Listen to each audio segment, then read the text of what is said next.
games where we have that physical, physical kind of interaction that is not so common with volleyball, which is a non-contact game. The second question is, why do we behave the way we do during competition?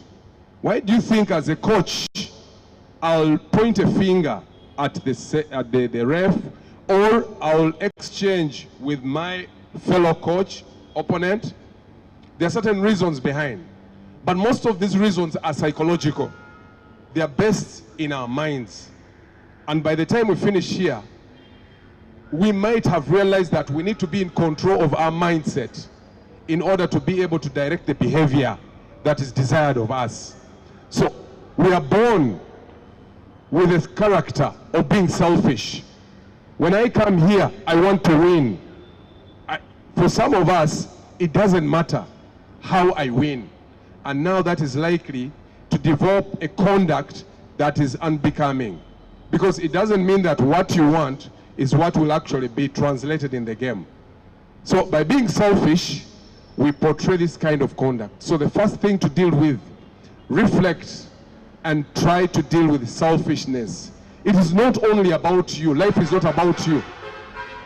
Everyone has a share. And that's why we call for fairness. Failure to understand our abilities and capabilities. If I'm coaching UPDF, I should know their ability. I should know how much they are handling or they can handle.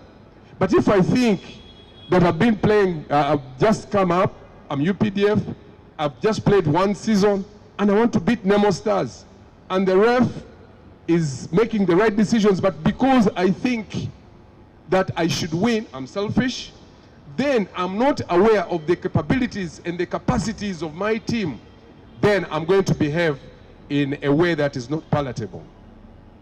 We have the desire to win. We have that obsession. There are some of us as coaches who say, I have to win. Now, some of these personality attributes will lead into a given behavior or conduct. Be balanced. If you want to win, I also want to win. So at the end of the day, we are going to clash. We must be realistic in our lives. As I sit down and plan for my game, my fellow colleague coaching the other team is also doing the same. So it's a battle of brains, not a battle for physical kind of aggression and exchange. We also have rivalry. We have those aspects about us that we have kept. They have become like legacy. Because Club X has this relationship with Club Y, we as coaches come in these clubs and we pursue the rivalry which has existed for many years. So if I'm playing that team, I have a mindset that this club here, because of this and this and this, they cannot win. They cannot beat me. And they actually beat you. And then because of that rivalry, you now come up with that unpalatable behavior. Some of us by nature have uncontrolled anger. You have too much anger that you don't know how to deal with it. You find so many coaches, even when your own players, for example, a player is here and they receive in a way that is not okay, or serve the ball in the net. So many of us as coaches, even me, we normally send out this, why? Why? Why? I mean, you're asking a player who has served the ball in the net, why? Do you think that player wanted to serve the ball in the net? So you have that anger. You can't even think that the player really wanted to do something good, but he failed. Instead of addressing the cause, you're actually aggravating the whole process by bringing out your anger. So anger is one of the causes of the way we behave. We need to deal with it. We also have pressure to produce outstanding results.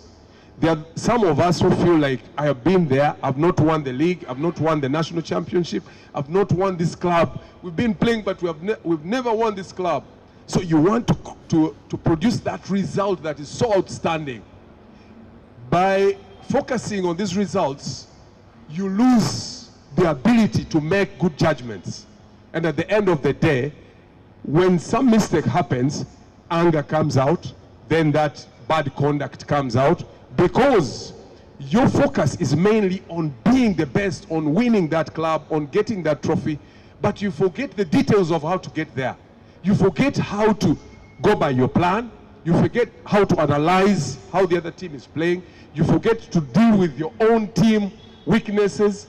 So at the end of the day, you behave in a way that is not okay. The other point is the way we are trained. Some of us were trained by coaches who behaved in those kind of ways. Coaches who are so rough. Coaches who don't listen. Coaches who are full of anger. Coaches who just want to solve problems by being aggressive, being, that kind. So we tend to take on, because the way we were brought up is normally the way we tend to behave. So we have to deal with those situations in order to change that kind of conduct. How are we expected to conduct ourselves? We all know this. Sportsmanship behavior. Let's be honest, understand your situation. Respect other people. We need to respect other people. I don't call for, when I respect my colleague, I know I will be able to deal with anger. Be tolerant. Some of us have no tolerance for other people. We feel it's all about us. And then fair play. Let's have those moments where we know, yes, we have to win, but this is a game. At the end of the day, I leave this place, and what else? Life goes on. What are the legal consequences?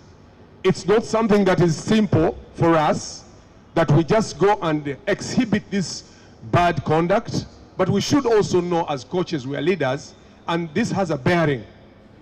There's a price to pay. So where Bwana Komakech comes in and his team, this is where you suffer the consequences. They will give you verbal warnings through your captain. They will give you cards. They will give you penalty, different penalties. You may be expelled from the set or from the match. You can be disqualified. You can be banned. You can even be fined. So the consequences are not worth the conduct. Because if I am the coach and they've asked me to move away from my bench, I'm costing my team. So think about the legal consequences every time. This will also help you to contain your conduct, to remain behaving in the way that is required of you. Lastly, how can we improve on our conduct? How best can we ensure that we manage the anger, that we become realistic, that we do what we're supposed to be doing? Number one, let's set realistic goals. I am not going to beat Nemo Stars unless I know I'm in that league. If I'm dreaming, it's good to dream, but let me be realistic.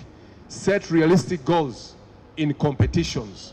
Know what you can have, know what you have and what you can handle, right? Develop a positive communication behavior. The way we communicate, in most cases, triggers off different behaviors. If I'm not happy with what the referee is saying, how best can I communicate my disgruntlement? How best can I tell my player that what you've done is not good?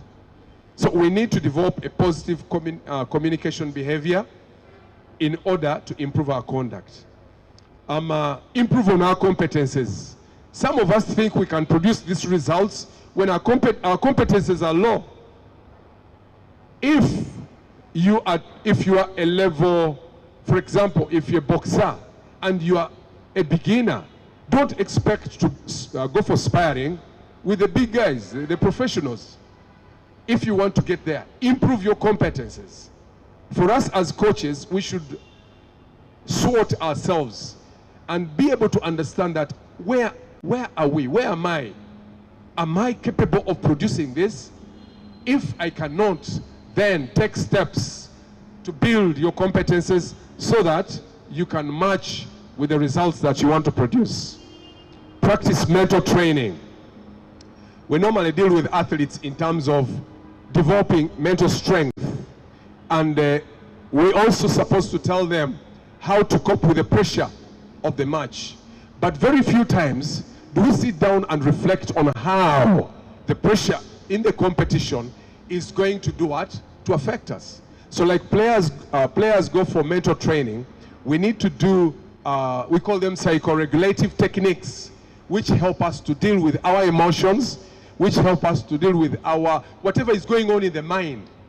Well, regulate the mind to be able to deal with whatever, either states of arousal or anxiety, in order to bring out the desired behaviors. Develop a mental behavior plan. As a coach, you should know that before the match, 2 hours before the match, what should I do?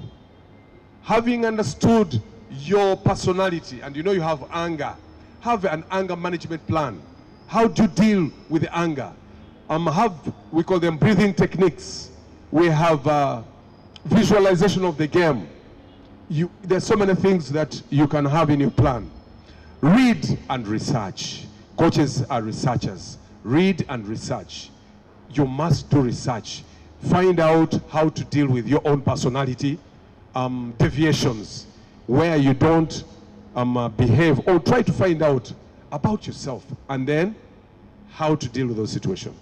Conduct a needs assessment. Sometimes we go into competition without understanding what our needs are. Sometimes our needs don't match with our expectations. If you want to eat chicken, you should know what it takes to eat chicken. And you should have a plan to work towards buying chicken. I hope that is a little bit sending us home. And lastly, make objective evaluations. How many times do you finish a match and you sit down and say, yes, I won this match, but I think I didn't do much? Or you say, I lost this match, but I really played so well. So let's make objective evaluation of these matches, of our players, of all the situations that go on. Probably we shall be able to portray good behaviors. As coaches, we are role models, and everyone looks up to us. We leave a big impact on the players, on the fans, and most of the people that we interact with in the volleyball fraternity. So it's very important for us to reflect on how we behave, especially during competitions. But this should not only be limited to the competition. It should start right from the training ground. If you are that type of coach who develops an aggressive aspect in training, don't expect your player during the competition to be that very good and humble player. No. It has to start from home. Thank you so much. I hope I've used my time very well. Thank you so much, ladies and gentlemen. Round of applause for Coach Tom. I must say, this gentleman introduced me to club volleyball. I did my time and retired. He's here, and I'm honored that he's here with me to continue nurturing, passing on information. He's a very good teacher. Way back in, we met around 1999 there. And he was doing a lot of work at KVC and still assists there. Coach Tom, thank you so much.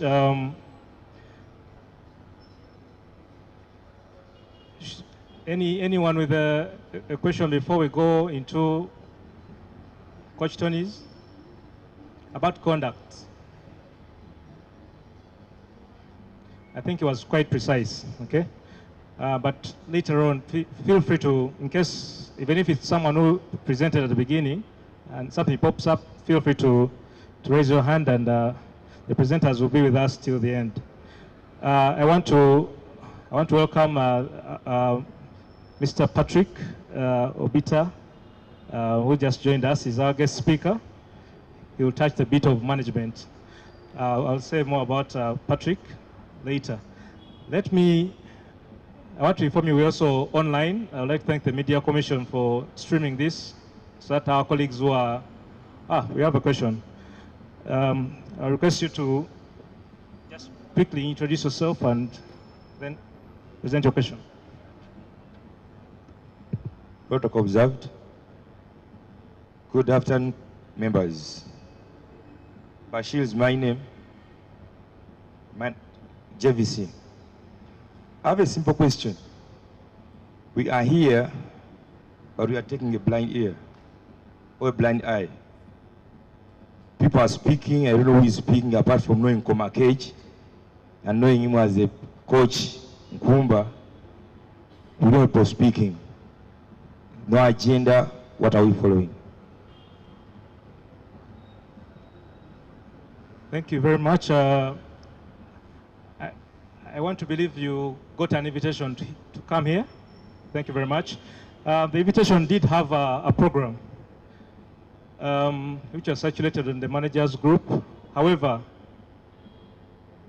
we are having a symposium here for managers, head coaches, and team captains. And there's a program of for the symposium is already out, and we've just had. I think when you came in, the president had opened up. We had the presentation from our banker, Stanbic, who spoke about the flexi-pay option, which I believe as a manager you need in transacting with the federation. And we're into our first technical presentation, which is coach's conduct, which Coach Tom Puja has handled. And next is going to be the technical director, Mr. Laquaniton, who is also a level 3 FIVB coach, and is going to touch the aspect of establishment of academies. You could have been hearing it in the corridors. He's going to speak more about it, but that is where I want to head. Without wasting time, Mr. President. The gentleman is, I think he wasn't here at the beginning of the session. And his concern is who is speaking, who is who. We made our introduction here. Actually, it was the first step we did, whereby we introduced ourselves here. I think for the interest of the people who came late, I don't know whether you were here in the right time when we were beginning, or we made a mistake that we only introduced this side and we never introduced ourselves from the side. I don't know. You want us to introduce ourselves? Okay. Do you want us to introduce everybody or introduce here alone? Okay, fine. All right, thank you. For the benefit of those who joined us after we started, we were short of time, so we had to really start. The gentleman who just sat down is the EVF president, Mr. Sadiq Nasiu. And then I'll go to the extreme left. That's our guest speaker, Mr. Patrick Obita. I'll say more before he speaks. He's here to talk about management. Okay, I'll introduce this topic. Next to him is Mr. Komakech Innocent. He's the head of Referees Commission, Uganda Volleyball Federation, and he's going to speak about the conduct, the roles of the captains and coaches, in executing your mandate in the game of volleyball. Next to him is Dr. Isaac Gabriel Tuk, who is the head of Medical Commission, UVF, and he has also a presentation to make on conditioning and injury prevention, injury management. I've spoken about the technical director, Mr. Tony Lacogne, who is going to be our next presenter.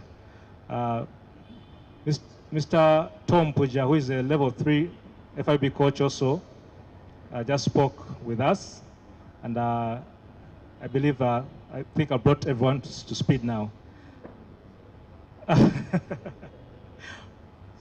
Thank you for reminding me. I'm going to insane on emceeing, but also the General Secretary of the Federation. I invited you here, and thank you for coming. Coach Tony, please take us into the next part of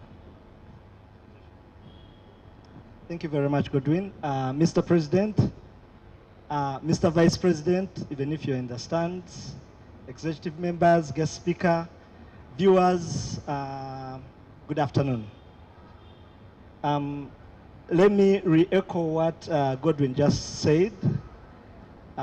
Just like him, I am a product of Coach Tom Mutevi at KVC. He introduced us to club volleyball from high school. We joined KVC, and he's the one who nurtured us. And Coach, we are very grateful.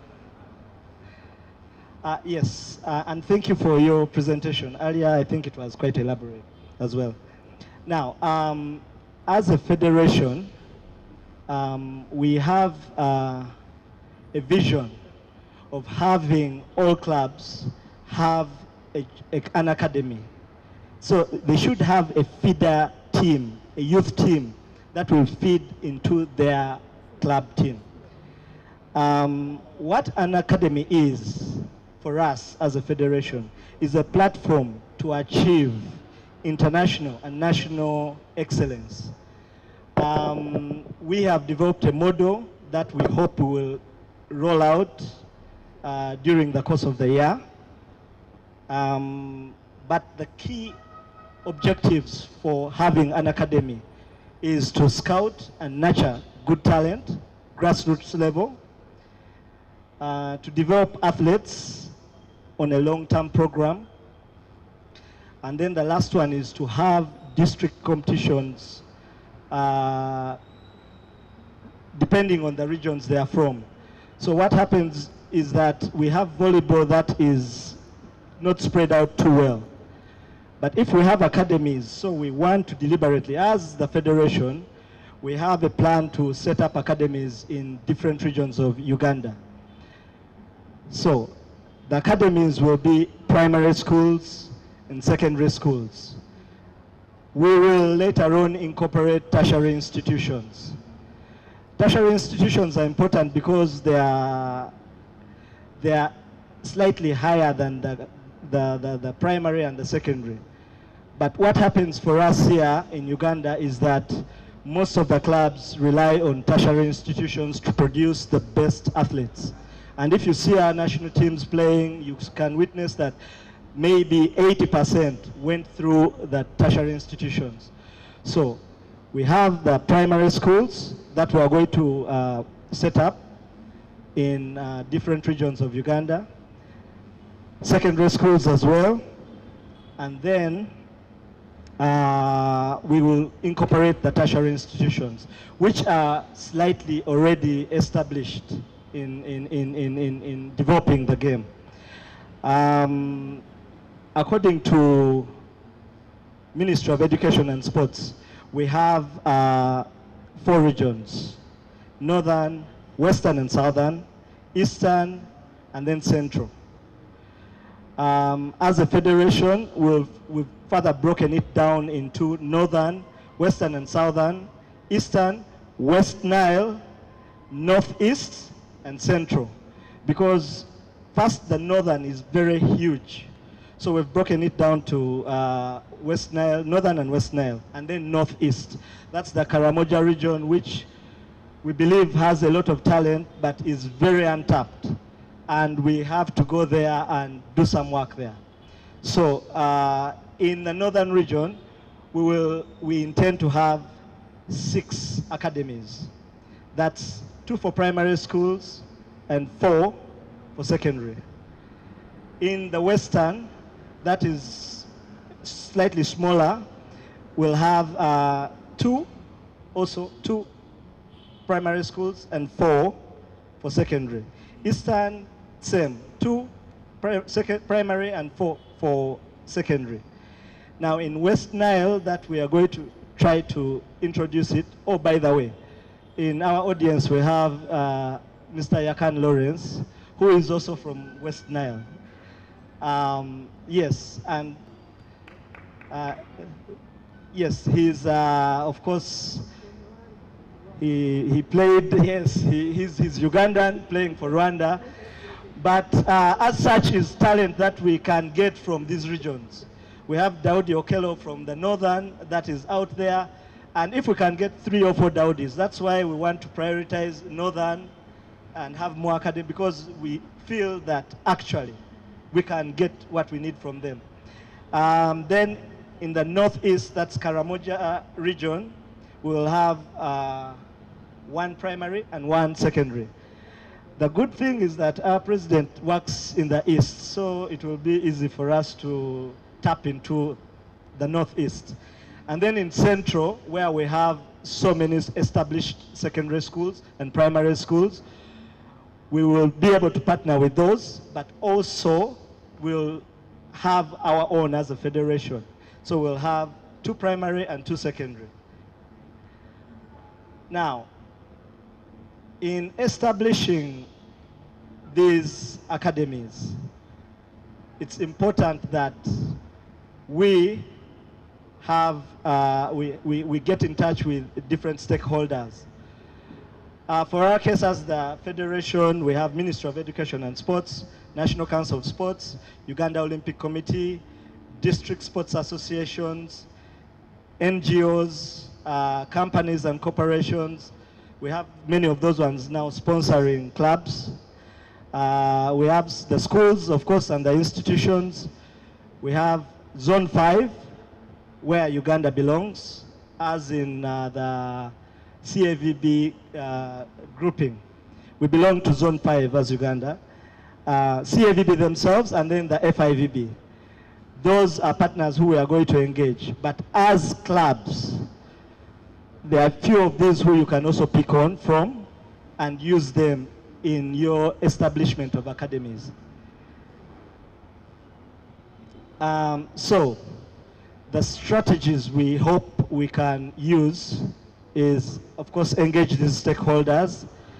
We have to identify the schools, the institutions in the various regions and establish partnerships. We have to create a network of scouts, which is very key because scouts see, they get in touch with people in the district sports officers and so on and so forth, and eventually it trickles down to the centers where we need these athletes.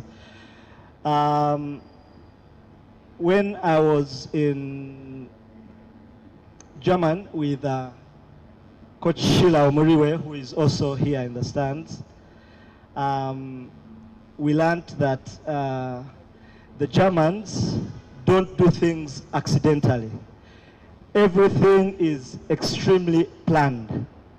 So in every district they have a few eyes. They have a few eyes and people who they place around to move. So they move, they see. If they see someone has told us, Mr. Komakech Innocent, quickly you see a phone call, and then when they try Komakech Innocent in volleyball and is not good enough, then we connect him to basketball. And if basketball, it doesn't work, then they connect him to another sport until they get the right placement for Komakech Innocent. But what happens in Uganda is that we spot him, we try him for volleyball, he's not good enough, go home. Yet actually, he could be the javelin thrower, the best javelin thrower we have. So, that said, we also want to work with the different federations in Uganda, basketball federation, handball, soccer, and we submitted a program for development with the President to National Council of Sports, and we await their funding so that we can be able to roll out these programs. Also, we did, as a Coaches Commission, we did a count of the coaches we have and their level of qualification and try to see who those active ones are. Well, it's still a process that is not ended, still going on, but then it brings me to how we place coaches. Most times, we place the best coaches away from the younger ones. Yet actually, we should place the best coaches with the younger ones. Because what happens is, we get a coach, someone who doesn't know too much, and say, okay, you go handle those ones, and then you want to deal with the more senior ones. At the end of the day, the coach you've sent will not impart the right things that you need. And then what happens, you get a senior player coming in and they cannot do A, they cannot do B, they cannot do C. So we also want to have our best coaches dealing with the real grassroots so that the right skills are imparted from the word go. Right now, we have, as Nkumba, I know Nkumba has a partnership with Katikamo SDA. I know OBB has a partnership with Trust. But those partnerships for development is exactly what all the other clubs should be going into.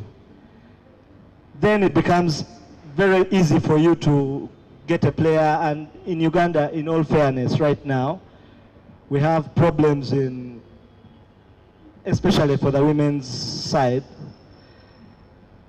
If you want to recruit a center player, where are you going to get that center player from? You look around, and basically what we end up doing is recycle. From this club to the other club to the other club.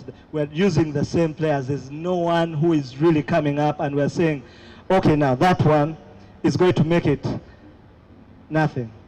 But then we have also seen, we've witnessed that trusts, there are schools like Trust, Chinawa, who have been playing, you know, at that level of theirs, at youth level, consistently.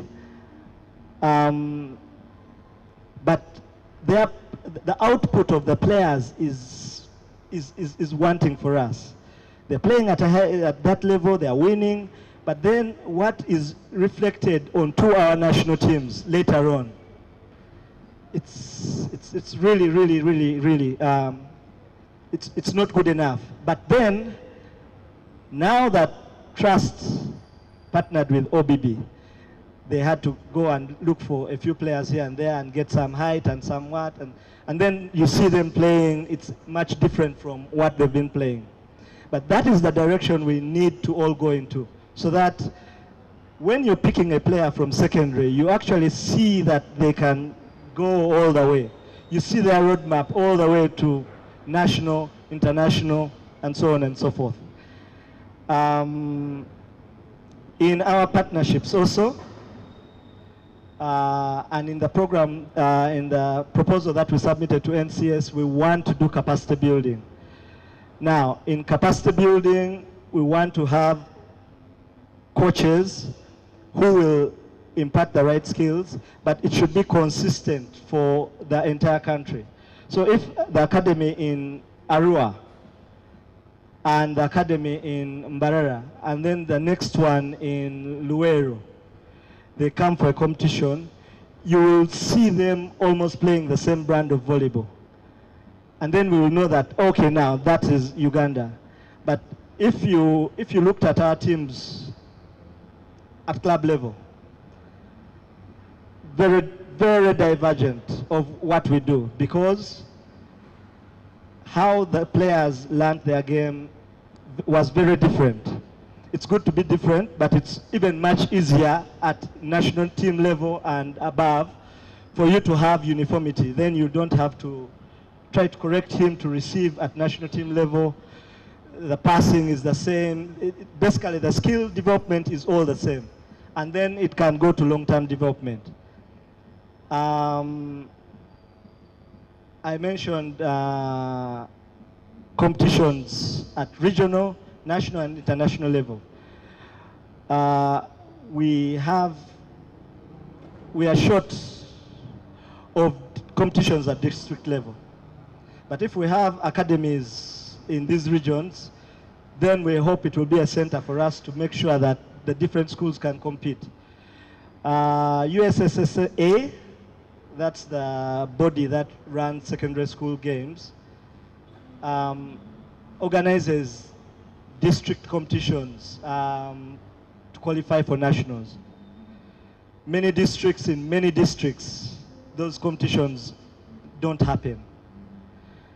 But if we in these regions have a firm foot, then we are going to be able to make sure that that one player that is in Katakwi we're able to pick them out and give them a chance in the game. Also, in developing the academy, there must be a plan to monitor and evaluate the growth, improvement, and so you have accountability of how the progress of the academy. Of course, all these things, what I'm mentioning is for the federation. But then the schools, the clubs can adopt this with the schools as they partner with the schools to see how best what they do will work out. I remember KVC had one with Chitende until Chitende collapsed, and you could see the fruits. Whether the accountability, the evaluation of how that partnership was going was done is a question that Mr. Mafabi will ponder. But it's very important that we, in establishing academies, have monitoring and evaluation to know exactly what the progress will be. And then finally, we know that in development of athletes, not everyone will make the top athlete. Some will branch off into officiation, some will branch off into administration, and so on and so forth. So in the academies, it will also give them a platform to experience all the different aspects and therefore give them an opportunity to get a pathway to their lives in volleyball forever. With those so many words said, good luck, and let's get to work.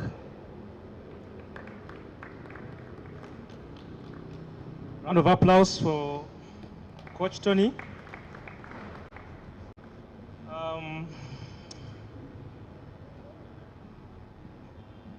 If we have any questions from the floor here, you can feel free to chip in. We have, like I told you, we are also streaming live, so our participants online are quite active, and we have a question from Mr. Nathan Emong, who is one of the administrators of Kampala Royal Volleyball Club, and to Coach Tom Mutebi.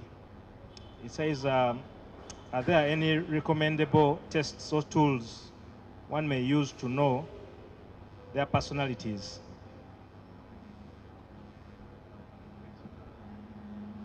Thank you so much, Nathan. The tools are there. We have tools that can tell different personality types. But before we go into the tools, as coaches, I said, go and do research. First of all, understand who you are. There are about 4 personality types. We have the cholerics, they are categorized differently according to different scholars. We have the introverts, we have the extroverts, we have the sanguines, we have all these people. So you can read those 4 and you see where you fall. I am a choleric. I come from that class where I'll always talk, you know. So you can get that information and you know where you are. Now when it comes to measuring, to test personalities, I don't think we test personalities. You get it? You can't test my anger, but you can find your personality. There's a tool you can use to establish who you are, where you fall. If you can't find it, just read literature that shows you a group of people who behave like this are called this, and then you'll see where you fit. Normally, tools, we use tools to test our responses, how we respond, especially when we're playing, behavior responses. Thank you so much. I don't know if I'm answering. I think you've really given it a good shot. I remember those are 4 types of personalities. When we were doing that course, I remember I knew my category, but I need to be reminded where I fall. But the most interesting was the choleric. We have a question from Mr. Hassan Sekajolo to Coach Tony. He's wondering whether there is any scientific evidence informing the location of the academies that Coach Tony spoke about. Thank you, Hassan Sekajolo, always viewing from wherever you are. Scientific, not quite. Evidence in practice, extremely evident. We know, for example, that from the north and the east, we have the tallest people in Uganda. North and east. On average, those are the tallest people in Uganda. Not to say that there are no tall people in Central or in Western, but then also the athleticism is also evident in the picks that I've made for you, in Mr. Yakan Lawrence, in Daudi Okello, in Joseph Akera. Many of you may or may not know him. Malinga Cathbert. We have from the Near East, Lualanda Jeff. But then, so the evidence is there. In the North and East, relatively the tallest people we have in Uganda. So that's why we're basing our if you can see also Mr. President here, very long East, Mr. Komakech Innocent, very long North. So the evidence is there, Mr. Sekajolo. Thank you very much. I think our two coaches have done justice to the two topics. They are very knowledgeable fellas. And for those who are interested in developing your careers, your coaching careers to FIVB level 2, 3, well, their testimony is here. Some of you may think it's not possible, but we have another on Coach Nason, you know. So this is endless. Just to emphasize Coach Tony's remarks about the academies, he gave examples of partnerships. Just to give you a heads up, that is the direction we want to take as a federation. We do not see why you will consider yourself a Serie A team when you have no academy. You're not helping to groom more talent for the country. It's been tested in football and it's working. So sometimes we have to benchmark. But we'll guide you on how we're going to roll it out. But it's a heads up for you coaches that you need to get to work. Okay? We've spoken about the scouts. You need to have scouts in your clubs. Reach out to these institutions and see how best you can assist the talent to come up. As you realize, the focus of our secondary schools is moving more academic. So there is no way you're going to have schools participation get back to the levels it was in the late 90s, where you'd have a competition even fail to create groups. However, now we have to be deliberate and very strategic, so that it has to be us to reach out and say, okay, we've done a study, there is a school, ABCD, they have a history, they just need support technically. Most of these schools just need technical support. They don't have the coaches that they used to have back then. The teachers have retired since, who had the love for games.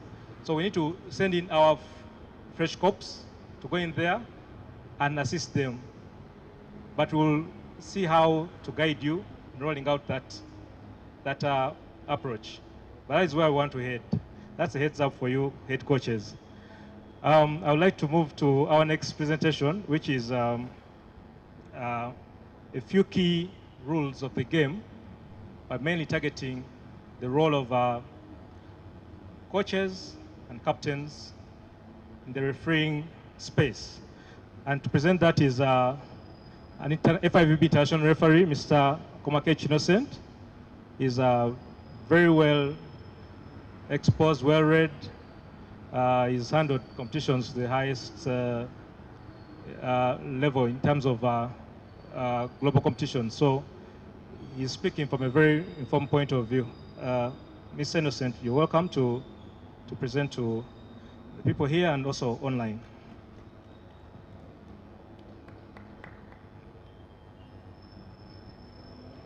Thank you so much. The General Secretary, the President, UVF, the guest of honor, protocol observed. Ladies and gentlemen, Mr. Tom, who I also benefited from in the 90s as a center player, made a number of mention already concerning some part of the rules, especially the conducts.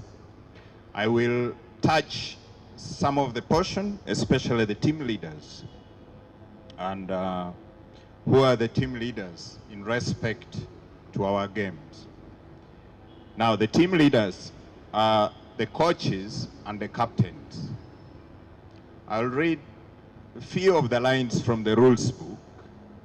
And after here, please, as team leaders, try to know a lot in respect to the rules of the game, because it is written not only for the referees, but also for the players and the coaches. At times, we are sanctioned not because we are bad, but because we lack certain areas of the rules. And from now on, I'm quite sure for those who used to act out of the knowledge of the rules, may reduce on the number of cards they're getting. So please, let's try to refer to the rules book. Now, team leaders. I'll read a few lines and then I explain some details. Now, both the team captain and the coach are responsible for the conduct and discipline of their team members. Those are the people responsible for the conduct, the discipline of their team members. And you find at times, because, sorry to say this, some of the coaches have not attained certain levels of training, they go on to instigate the players against decision which has been made. And that's not nice. There are certain things that if you have it at hand from the rules book, you will not even complain to a ref who has made a call. Instead, you will prepare your team for the next rally. At times, certain teams lose because they concentrate so much on the decision made by the referees, and because of the lack of the knowledge in certain areas, they do not mind, concentrating on their team. So we need to keep that. Now, some of these cards which are given, others are just symbols. For example, yellow. Yellow is second stage warning. I'll come to participants' conduct later, and then I'll break them down, as Mr. Tom was saying, what is minor misconduct, rude conduct, offensive, and then aggression, and how they are punishable. And then there are situations where we do not need to first warn you. We may go to a specific card depending on the weight of your conduct. So that I'll come into it later. Now, captain. Prior to the match, the team captain represents his or her team in the toss, then signs the score sheet. This is obvious. At least this we have seen captains come and represent their team members, and then they sign the score sheet. Now, at the end of the match, they have to do the same to ratify the results. Now, in some cases, when our referees call the team captains, especially after the match, and especially for those who have lost the match, they become aggressive. It's part of the rule. You have to honor it. Whether you have lost a match or not, please, you have to honor it, come and sign and confirm that you are part of that loss. Okay? So we need to put that to our team captains. Now, during the match and while on court, the team captain is the game captain. These are two different positions. The team captain leads the team. It's the one appointed or nominated by the coach to overrule or oversee the rest of the team members. But while on court, the coach may decide not to start with the team captain, and so may appoint some other person on court to take charge. Now, that is the game captain. Now, as we will see ahead, the referees are not supposed to talk to the coaches in whatever way. And the coaches must not also talk to the refs, with the exception of two circumstances. One is to inquire if we are using electronic scoreboard and the manual scoreboard, to inquire if they tally, they match, the points match from the scoreboard and also the one on the table score, manual scoreboard. Then the next one is they may only inquire if they have exhausted their timeouts and substitution. No any other discussion. If he or she wish to know something or inquire, he or she must go through the what? The game captain. That is the person we are supposed to talk to. But at times, because we do not know this, you find coaches try to insist to engage referees to talk to them. So we need to look at that. Now, this game captain maintains his or her responsibilities until he or she is substituted or the team captain returns to play. Now, in the event that I said, the team captain starts from out on the bench, but we have a game captain on. Now, if the team captain is brought on and the game captain is still on, that game captain will give back the powers to the team captain to take charge. Okay? So that is how it is supposed to be done. Now, when the ball is out of play, only the game captain is authorized to speak to the referees. I mentioned this already. The game captain will approach the referee in a humble way. At times, our behaviors call for certain actions from referees. If you approach a ref in a good way, definitely the ref will listen to you. But if you come in a manner that is not called for, then we'll look at how the sanction scales are, depending on your behaviors. Was it rude? Was it offensive? Was it aggression? Then you're punished accordingly. So we should know how to approach the stand to the first referee, and we make our inquiries. Then the referee must be in position to communicate, give you the interpretation of the application of the rules as it is for his call or her call. Now, this game captain is also authorized to ask for an explanation on the application of the rules, and also submits the request or question of his or her teammates. If the game captain does not agree with the explanation of the first referee, he or she may choose to protest against such decision and immediately indicates to the first referee that he or she reserves the right to record an official protest on the score sheet at the end of the match. There are situations where we disagree with the referees, and then after the match is over, we come, we say, no, we want to write a protest. It is not acceptable. You must indicate immediately to the referee. Once you feel something is not right, tell the referee, I'm playing under protest. At the end of the match, I'm going to write remarks on your interpretation or application of the rules. There the referee will accept. But if you don't do that during the match, at the end of the match, you're not authorized to do that. And this is just the rule, the way it is. Now, he or she may also ask to change all or part of the equipment to verify positions of the teams. If you have probably a torn jersey or the one with the blood stain, you may ask to change, provided it still match the what? The color and the number of the jersey that you are putting on. Now, to verify position of the teams, I'm quite sure almost 80% of the coaches didn't know this, and the captains, that you may ask the position of the team, I mean for the opponent, that ref, are they in the right position?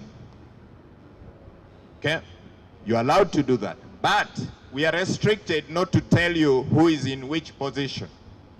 We are supposed to just see and confirm, say yes, they're in the right position. But we are allowed to tell you, your side, that you're in position 1, you're in position 2, or 3, or 4. These are the differences we have to learn, okay? So we need to get that and understand, but that is part of what the captain is allowed to inquire. Now also, to check the floor, the net, and the balls. Some of you just accept, we will put the net there. If I put it to the other height, that's how it is. You will play, and at the end of the match, you will say, but seems this net was high. But this is your role as a captain. You are allowed. You can test it. If you have an estimate of, you say, please, ref, first check. Looks like the net is low or it's high. The floor, is it wet, slippery? Is there some, gravels or anything? You're allowed to check. The ball, is the pressure too much? You are allowed to check and complain. So, this is part of the roles of the captain. Now, in the absence of the coach, unless the team has an assistant coach who has overtaken the coach's function to request timeouts and substitution. Now, we'll also see at some point that the assistant can only take charge after the captain has informed the ref or has requested that let the assistant take charge because the head coach has gone for, a reason or so.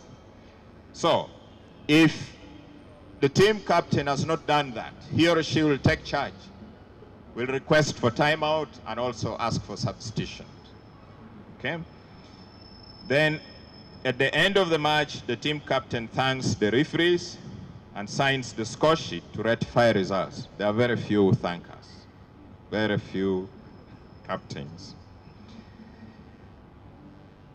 Now, he or she may, when it has been notified in due time to the first referee, confirm and record on the score sheet an official protest regarding the referee's application or interpretation of the rules. This is something I mentioned already. At the end of it all, you will now record your protest in the event that you had informed the first ref during the match. So that is it with the captain. Knowing your roles will help to guide you and the team in certain situations. Now the coach, let's look at the coach. Throughout the match, the coach conducts the play of his or her team from outside the playing court. He or she selects the starting lineups, the substitutes, and takes timeout in the functions. In these functions, his or her contacting official is second referee. So, at the start of the match, we do it the way we do always. The coaches will hand the lineup sheets to the second referee, either directed to the scorer or to the second referee. Now, of course, his role is to indicate who are the first starting players. Now, prior to the match, the coach records or checks the names and numbers of his or her players on the score sheet team roster and then signs it. During the match, the coach, prior to each set, gives the second referee or the scorer the lineup sheet, duly filled in and signed. It is said, and it is clear, that once the coach has signed the team score sheet, then there will be no changes made in it. At times, coaches come after they have already signed, they have already closed the team list, but still they want to change names. This is not authorized. It is not acceptable.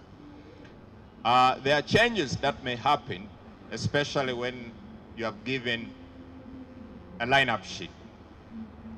And only if there are discrepancies in the jersey number with the players on court. I give an example. You have indicated jersey 5, and you do not have jersey 5 on the bench. Okay? But you indicated jersey 5. It could have been a mistake. Probably you wanted to write 15. That is acceptable. You can change that. But if you indicated jersey 5, but you wanted 15 to start, and you have both 15 and 5, then 5 will go on court first. If you want 15 to start, then you will do the official substitution. That will be your first substitution. That's how you treat that. It's only when you don't have that short number, that's when you can make a change on the lineup sheet. Assistant coach.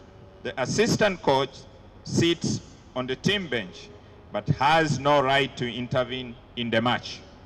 Now, at times, our assistant coaches are more loud than the coaches. You find them up, moving up and down. They are not authorized to leave the bench. They can only come in if the head coach is not in position to continue this function, and only at the request of the game captain. So we need to watch that. It is not automatic that when the head coach sits, the assistant stands up. No. The assistant must maintain his or her position on the bench. Can only intervene when the head coach is not around.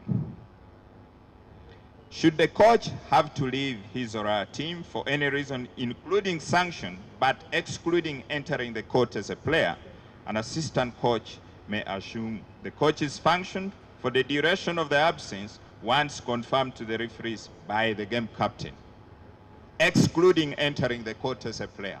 That means if you're a coach player, okay, you also registered on the roster, you started from out, but you came in as a substitute, you will maintain your role. No one on the bench will come in as a coach.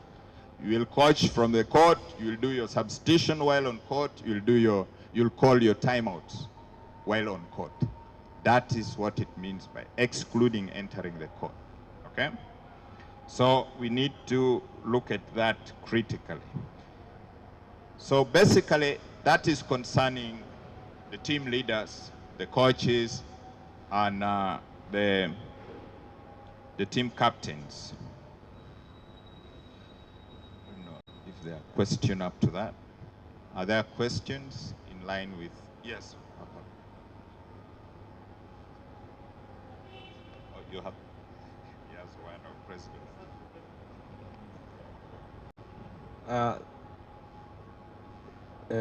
I have a question. Yeah. You say that if there is a number which is on the list and you realize that, say 5, and when you say 5, it is not on the bench, but you find that the number, say 5, who is supposed to be on the court, is a libero. Do you take a libero as a player, or I don't know? Thank you, President. A libero is a libero. We know he or she has a different role, different function. Now, that is treated as, because the first 6 is for regular players. So if you make that mistake, we are not going to have a libero on court, because it cannot be part of the first 6, the starting 6. So we are allowed to change that. We'll change that and let the libero remain out and wait for his or her chance to come in. Thank you. Yes, Mafabi. Thank you. You talked about the coach's roles, and then he's in charge of calling for those timeouts. Sorry? In most cases, yes, a coach will see a ball going towards the opponent side, then he calls for a timeout. And it's not given, because maybe the first ref has stretched his hand towards the team that is serving. I don't know, you need to clarify. Sorry, Talking I about didn't get that well. I'm talking about the timeout a certain coach X is to make. Then you've stretched your hand to authorize for service, but coach X is here struggling. Please, time out, but there is no hand signal. What happens? At times, our call for timeouts are very soft, as a matter of fact. We are in a situation where noise is everywhere. And you're making a soft call, the second referee is not hearing. Why can't you be a little louder?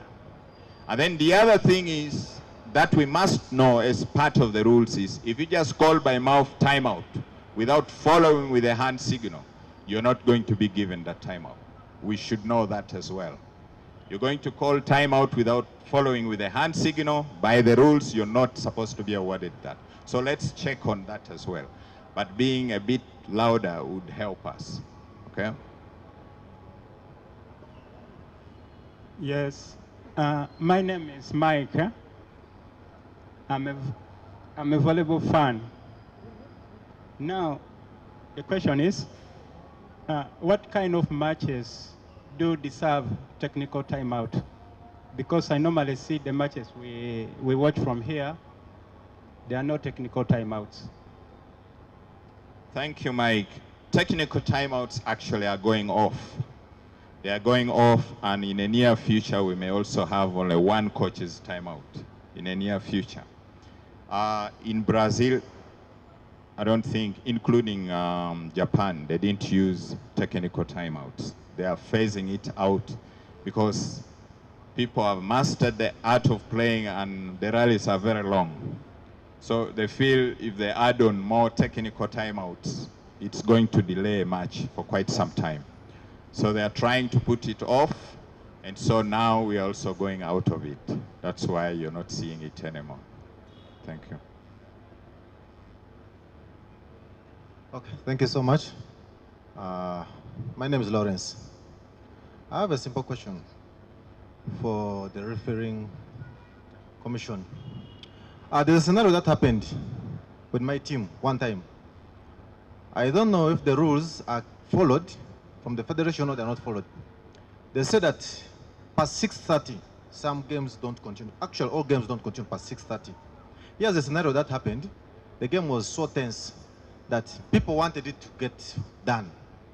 And then, but it's already past 6:30 because it was 6:43, 17 minutes to 7. And then I sent my captain complain that, you know what, we cannot play past this time. What does the referee decide? He decides to give us a card, first card. He sends him away. He comes back to the bench. I tell him, no, we're not going to continue. I send him back to the referee. He gives him a second card, the red card. Because the points are 20-21. So it is 4 points for the game to end. So this referee decided to give us 4 red cards to complete this game. So what I want to ask, was the team captain wrong to go and ask the referee why we're continuing, yet the rules say by 6:30 the game is supposed to be done and we continue the next day? Thank you. Thanks, Lawrence. There are things that probably we don't get it clearly. And to be honest with you, there's no rule that talks of 6:30. It doesn't exist, not in our bylaws, not at FIVB rules. It does not exist. We do not have it in the bylaws. We do not have it at FIVB rules. People just assume. There's the other thing that we should know also. When it is agreed, for example, we are here as managers and some captains and so on. If something is agreed, depends on the implementation. But the rules are not there. FIVB talks of lighting, which is measured using a luxometer at right now at 2,000 lux, you know, above, and that is for indoor. Now, for outdoor, there's no measurement of light, and so it is dependent strictly on the vision of the referee at that time. Now, we also know regionally, different places, the sun sets very differently. 6:30 somewhere may be very clear. 6:30 somewhere will be very dark. Now, it is unfortunate if the captain was awarded a card which probably is not right, but all depends also on what I said earlier, the approach. How is the approach to the captain? I mean to the first referee. How was his approach?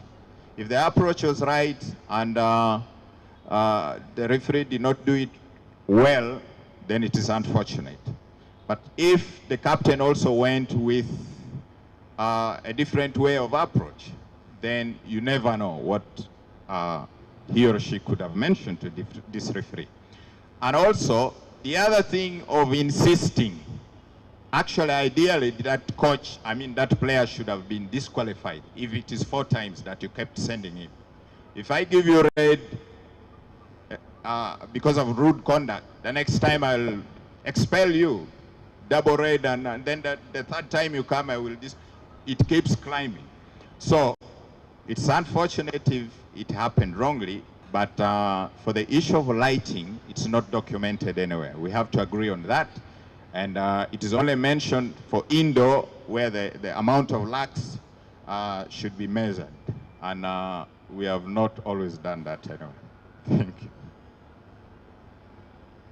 Thank you, Komakech. I want to add on what my colleague is saying about the cards.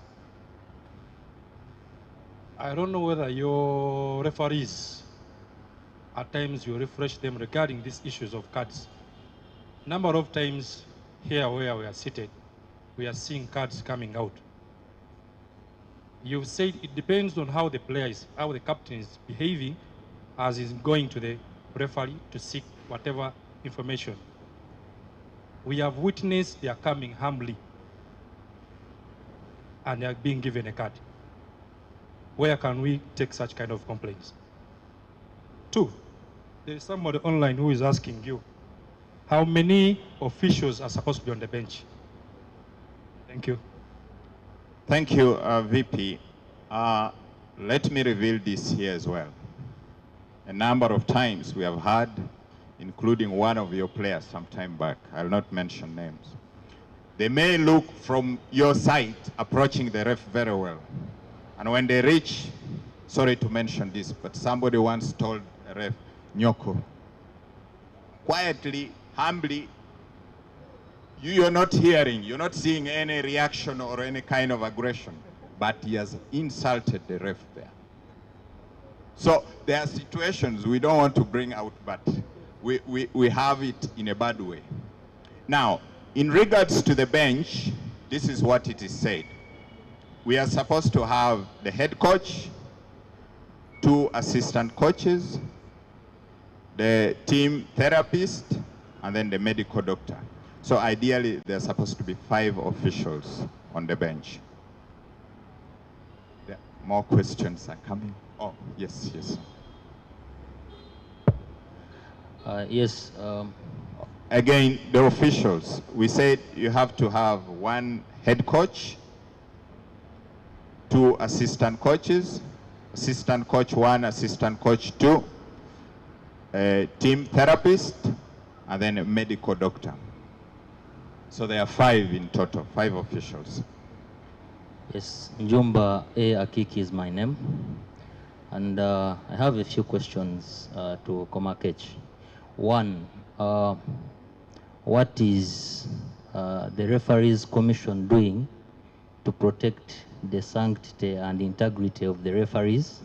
Because I've realized it is a continuous vice where there is increased aggression. We are all sportsmen. Sometimes referees will make decisions that don't augur well with what we thought could have been decided. But how do you approach? It's unfortunate that we have not reached a level where some of these things are captured on video to be able to replay back those moments. Find players or the discipline. If you want discipline as well, you should be the first to give discipline to the referees. You see, when you approach a referee with aggression, yeah, we have seen it sometimes. The referee makes a very funny decision. But at the end of the day, he's the referee. You're not going to do anything. The better thing would be to record your dissatisfaction, whichever way you guys know how you do it, so that we protect them, because when they come increasingly under attack, they will lose the confidence to officiate these matches, and we don't have many of them, at least to the recollection of my memory. Yeah, that's my concern. Thank you. Okay. I've requested to answer that. The prerogative, the mandate to protect the referee belongs to the federation. And when it comes protecting the referee, more so when the referee is in the right or he has erred, it is our obligation. And we don't take it easily when we see anybody attacking a referee. We send a clear, strong signal to anybody attacking the structures of the federation, because without these structures, we have no game. And anybody who has a problem with the referee equally is given an opportunity to be heard. But if somebody wants to take the law in the hands, the federation can't allow that. It is a structure of the federation. They are doing their role. They are human beings. And anybody who wants to say is correcting them in his own approach is not the right person to correct the referee. Let him or her bring her grievances, and we listen to them. The referee might be in error, and we shall sanction them. Komakech is my friend. Have ever sanctioned him? Is there? Me personally. So we are not going to allow anybody to wake up that is going to correct a referee on our behalf. Bring your grievance, we shall listen to it and make sure we address it. If you are in the wrong, we shall remind you. If the referee is doing it in the wrong way, we shall advise him. If it needs a sanction, we shall sanction him or her. So it is our duty as a federation to protect those structures. Thank you very much. Thank you, President. I hope it has been clearly answered. And then the other thing is probably just to add on something little. Referees development is a process. It's really a process, and it does not come immediately. It takes time, it is through practice. And in our situation where it is completely voluntary, I mean, people will attain this knowledge as they go along. I didn't start at this level. I've been to World Championship. I'm moving for the next one. I did not start at this level. At some point, I erred a lot, and we keep being advised. Even at that level, we have referee delegates and coaches who sit. At the end of the match, you come out of the stand, come down the stand, you go and listen to the advice they're giving you. So at times, we do not intend, but there are matches at times that may drive you to make certain errors. So we call on the managers, the coaches, to understand at times certain situation. Just like the president said, if it is too much or something is beyond, please launch your complaint and it will be listened to. Good afternoon, everyone. My concern is regarding referee decisions. At times, yes, we are aware the federation has challenges, but there are times referees make certain decisions relation to excuse of manpower. I'm wondering, why don't you get volunteers as linesmen to support the referee section? Because I would wish to assume we have fans who necessarily may not need to be paid, but they're volunteering to see how we can support the game. Because there are times referees make certain decisions, and even the fans themselves are seeing the decision a referee has taken is not called for. So sometimes you find that we don't have linesmen. Why we as the referee commission, don't we engage volunteers as linesmen? Thank you, Sisi. In a number of meetings, okay.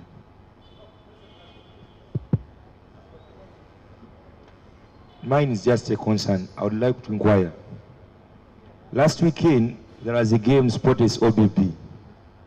And during this time, there are some raises which come from that side, and they affect receiving the other side. So one of the captains went to the referee to inquire. We are not seeing. And I expected the referee to call good captains to interdict. But in the actual sense, the referee just called the game to continue. Is the game indoor or outdoor? If it's indoor, what happens? If it's outdoor, what happens, Mr. Komakech? Where was that match? Was it here? There are situations we may not help, as a matter of fact. Like right now, what would you put there? You'll actually bring more shadows to the indoor. It's only unfortunate the location is the way it is, the sun is setting that way, and the rays will be coming. So there are moments when certain situations are really beyond our control, you know. Now back to Sisi's queries. A number of times during meetings with the managers, I've always called volunteers. I've done this. I've even suggested if each club at least can single out some of the members who are not very active in play or who are retired to get involved in the refereeing, you know, bit. It would help. We have sent out calls, but it is voluntary, as I mentioned earlier on. If someone cannot come out, then it is not easy. We have received a number of individuals coming in, they are under training. That will help and boost. Was that the last question? Okay. So I think we'll proceed. Oh, someone is asking something there. Coach Sheila. Right, last two questions because we're short of time. Thank you so much. Mine is going to be a very simple question. We very well know there are some players who are aggressive. And depending on the call of the referee, the way they react. There's one who comes towards the referee, reacting. That's when he gets a card, right? And then there's one who reacts facing the referee. He's not facing the referee. Does that player also deserve a card? No, that player does not deserve a card. Did happen. And even when you react and face the referee, it depends really on whether you're projecting it to the referee. Yes, some people will yell and shout because of a mistake, unless if you're projecting it to the referee, then you may be sanctioned.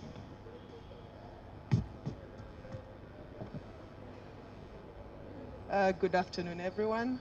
All protocol observed. I hope I'm clear. I beg to leave my mask on. I had a feeling we were wrapping up the technical aspect of things, so that's why my hand was very straight, because I do not want to disrupt when Isaac starts speaking and our guest of honor, because I had very, very many questions from the start. First of all, appreciation for all our presenters. And I wanted to jump on what my boss, TD, talked about when he was explaining a pathway. And I wrote it down, and my comment was to the Federation to make sure that there is a separation. So yes, you're supposed to have a pathway for the different athletes. But the issue right now, we have no separation at management, at refereeing, and you know, as people are sharing, it goes back to that point. Going to the issue of referees, which everyone is very passionate about right now, that's one of the issues that are happening. You have referees who are players. So the ref is a player in a Serie A team. At some weekend, he is called upon to ref a Serie A match. That's conflict of interest. So for starters, those are the small things that we have to address as a federation. as a refereeing commission, before you assign the referees, do we make sure that they are not reffing series they are in for starters? Yes, they might be the best refs. They might be the best person, you know, they are going to make the right decision, but sometimes we're human beings, isn't it? So that's a separation we need to make for starters. In line with the same, as we're talking about the pathways, if someone has decided that they want to ref, maybe we need to make it clear as a federation, then they need to let go of the playing part of it, okay? Because you will not be reffing and you're playing. Because then as a federation, you're either going to have a shortage of refs because people have games to play probably in the different places at UCU and so on, and then you will not have the liners that are being requested for, which are critical for any ref. You can't be a first ref and second ref and you're the liner. You will make certain calls that will make everybody upset. And then there are critical games, okay? So that's where that cry comes from. The other point that maybe I want to raise, is the fact that we need to look, as you're doing your trainings, you know, on Twitter we see the trainings going on for the refs and so on. It's making that judgment call on where the different referees are. Who can be able to handle a Sportes OBB game? Who can be able to handle KVC OBB game? And no, because if you put what I call, as Sheila, as I call a junior ref on such a game, that's a recipe for disaster. Trust me. They'll make certain amateur calls that from that day will cost them because they are judged on that call. So how are we helping these junior referees to make sure that they grow? Because like the gentleman, I didn't know where he was from, like he pointed out, how are you going to protect these refs? How are you going to get more people to join that cadre if they know, that's going to be fire if I dare become a referee? How are you going to encourage other people to get there? That has to do with some of the different issues people are raising. But like I said, I wanted to raise all my different, so going back to the pathway, the same pertains to management. And just, I beg to be corrected, but the invitation I thought said, you know, we're coming to discuss how to help the federation.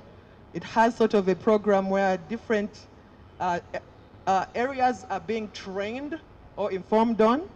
So I just decided to write different things. Going back to TD's presentation on the academies, question would be, as we are tasking the Serie A clubs to set up the academies, yes, technically very good idea. What is the plan of the federation to support them? Because you can't just say, put up the academy. What support are they going to get from the federation? That has to be considered, even as we're saying it's mandatory to have the academies set up. That has to be also thought through. As you know, just on a humorous side, Komakesh pointed out, captains must come to sign at the end. Please remind them that they should check the scores before they sign, and not just sign, because I've had scenarios where a captain sign and they are signing the wrong scores, and then you're called back, oh, sorry, it was supposed to be a loss. So captains, including my captains right next to me here, don't just be called to sign and put your signature and walk away. Make sure it's the right scores, so that when our beautiful federation is putting results on Twitter, you don't say, but those were not the scores. But you're the one who signed at the end. So all captains, please, just a small, it's joke, but it's also, let's take that role very seriously. About the timeouts, that's also another big issue. I don't know if we used to have bells. I don't know if for our federation or for KVC, but I think as a federation, we need to look at finding bells for timeout. Like you mentioned, sometimes it's loud and you're literally screaming to the second ref. So we need to get and it's at critical moments. So as people, they'll probably hold it against the second ref, but if we can get some of those tools as a federation, they'll make life easy. In addition to getting the net height measuring tool. If you find a 5-foot ref, the other weekend we brought a measurer as KCCA, and we were told, no, me, I know where the height stops of the net. I may think that I know, based on my height, but I have the wrong height. So if we can get a tool that we can keep here, I don't know if KVC had one, or once again it was the Federation, we must have that tool there. That net must be standard. Those are ways to deal with those things and not have discrepancies. So as a federation, we need to just take care of those small things. About the lighting, someone pointed it out, and I had written it down based on the indoor light measure. Lighting in here is really bad. I know this is what we have. I know they've added extra lights. At one point in time, that was the problem when you were on this side of the court. I don't know what we're going to do, if this is going to be the federation home, but it has to be addressed because the 4 p.m. games, it's really bad for the team on that side. But like I was telling the gentleman from JVC, both teams are affected at some point. Unfortunately, one is affected worse when the match is needed critically. So that needs to be looked into by the federation. The final one, which is one thing that had been discussed by KCCA that was supposed to be raised in the symposium pertaining to management and the federation. There was a plea or a request to make sure from my bosses to make sure that there seems to be an imbalance on representation from the decision making by the federation and how it's affected by others. I can give 2 scenarios. Let me give one scenario why that came from my specific club. Before KCCA got a setter, it had to go through stringent measures to get the ITC, okay? So when KCCA was playing against OBB, to be specific, it was very clear. We were taken through, pay $1,000, she's not allowed to do this, she's not allowed to, until you have the ITC. That's why when we played that game, it was very clear, please show us the ITC. And at that point in the match, it wasn't showed. So my bosses, the feedback is, let the federation requests be fair to everyone as management. Not just because certain people are represented on the management team, which still goes back to the imbalance that they raised. But if we're saying no one steps on the volleyball court before they have the ITC, it should apply across the board. The other issue that was raised was the decision made by the federation to charge a Kenyan setter $1,000, and the rest were subsidized to $300. GS shared that she didn't play the first round, which was still not acceptable by the management team because it was still the same season. So that also did not make sense, and I'm supposed to go back with a response on how in the same season, one club is charged $1,000 and the rest are asked to pay $300. Thank you very much. Thank you, Coach Sheila. I will answer my portion, and then some individuals, TD will come in, and probably the GS or the president will come in other aspects. Now, in regards to the referees, good observation. About 2 or 3 weeks ago, somebody had also told me the same concerning referees who play in a city and then also they do the refereeing in the same city. We have decided to put that aside. We are not going to give referees who play in City A to officiate the City A matches. Now that is for the start. We are also not going to entertain anymore if you're a coach and you're a referee to carry on. Choose either to be a referee or a coach. But with time, of course, we'll ask our referees to also step aside. If you still want to play, continue to play. If you want to referee, please move on that side. So we are going to do that. Now, concerning matches which are heavy, like I said before, referees' development is gradual. Yesterday I got a report, at least a good report, that one of the referees who had never handled a match at some level handled a match between OBB and KAVC. And that is Okiria. Calvin is here. He was my second ref here. I mean, 2 years ago, he would not handle anything close to that. But it's a process. So we also call for your being a bit patient. I know at times it is not very easy, but some individuals will get somewhere at some point. there are some questions which went the federation. The first one was which support is there for the academy we are talking about. It is not going to be a punitive. This advice we are getting from the technical director that you need an academy. You know that if you don't have academy, you're not going to participate in our competition. But the benefits which arise with academy are more to the institution which has it. And the past has witnessed this.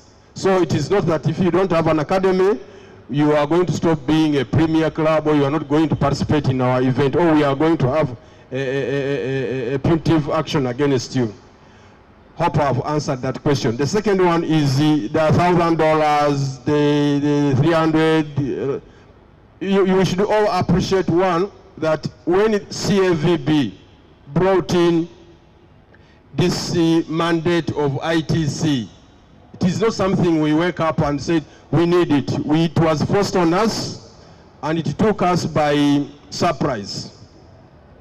We came up with the structures as a board to make sure that we comply with the directive from the CAVB, but in the process we found the clubs are struggling.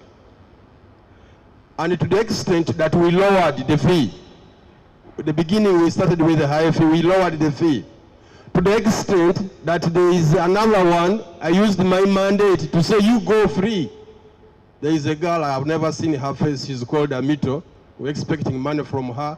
She said, we said we are not going to stop your career, please go, please go. We let her go free.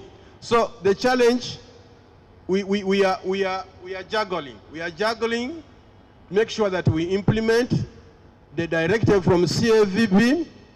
We are juggling to implement that our league is in compliance with the CAVB, and we also making sure that we give a good playing ground for our athletes locally here so that they can play. And sometimes for somebody who is coming from a different country coming here, there is a check. For you might allow somebody to play here, but the other country might say, but we never released that one. Uganda is using an athlete whom we have never released. So we have been having those challenges, mainly in the ITC area. But we are coming to the conclusion of all of this, that if we have settled to say $300 and you paid $1,000, we shall refund you the $700.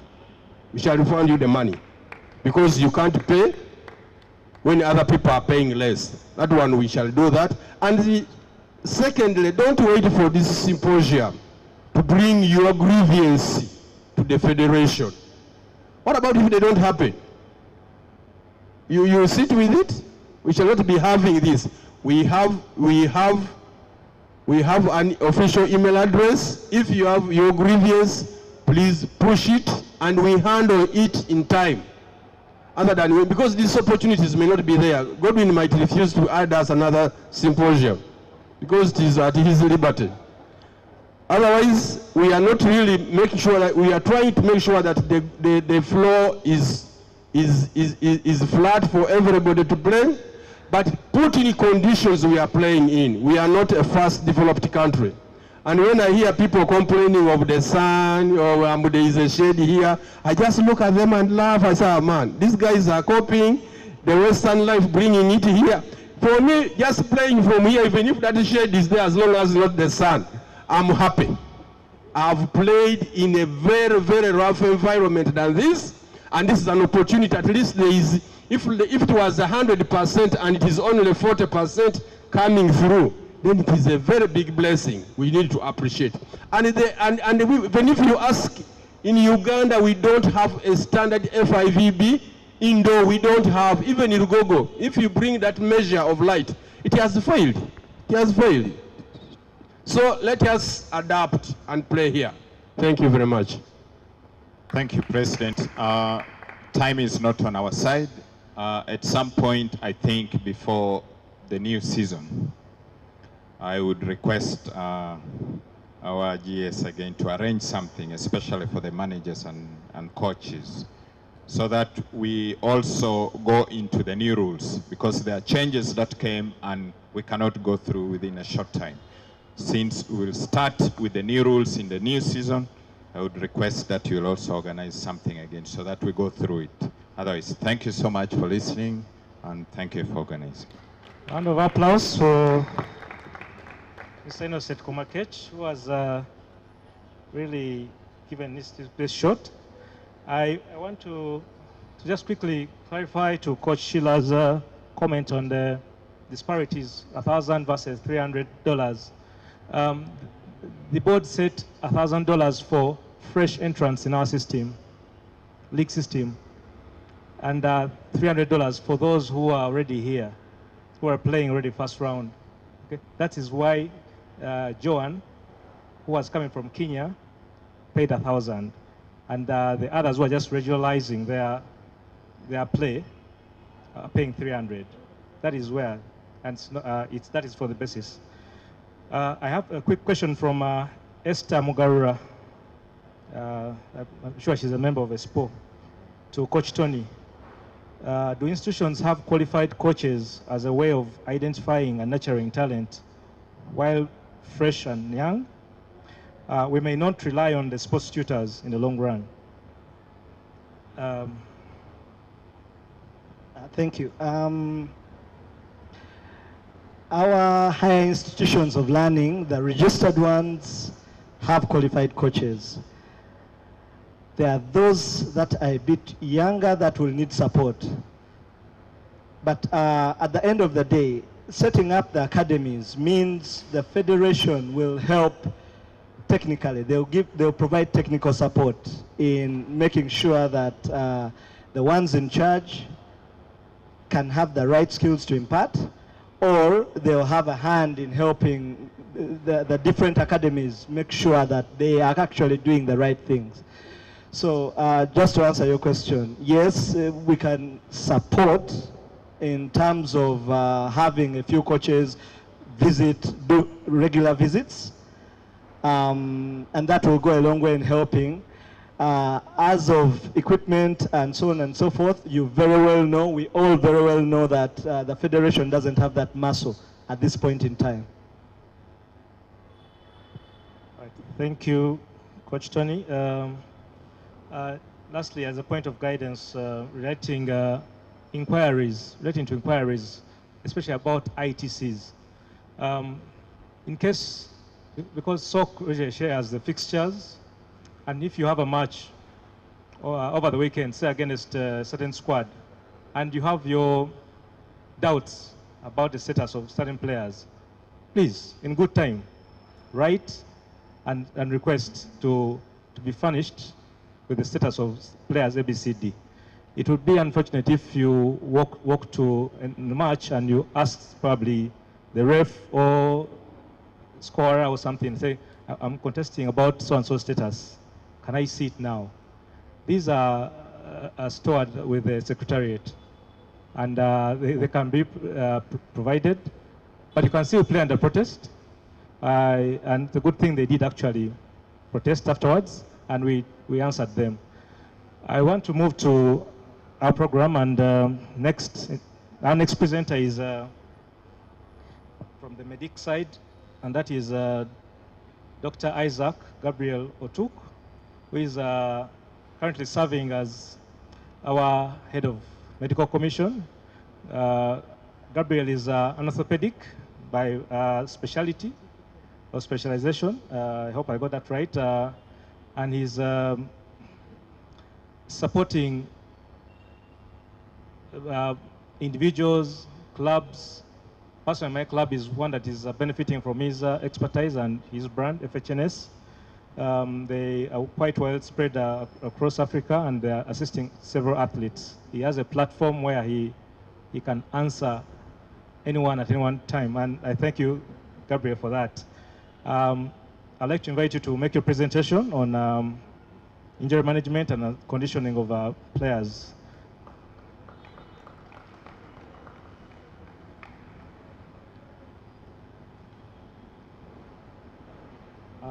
protocol observed. Good afternoon. Yes, I'm called Isaac Gabriel Otuk.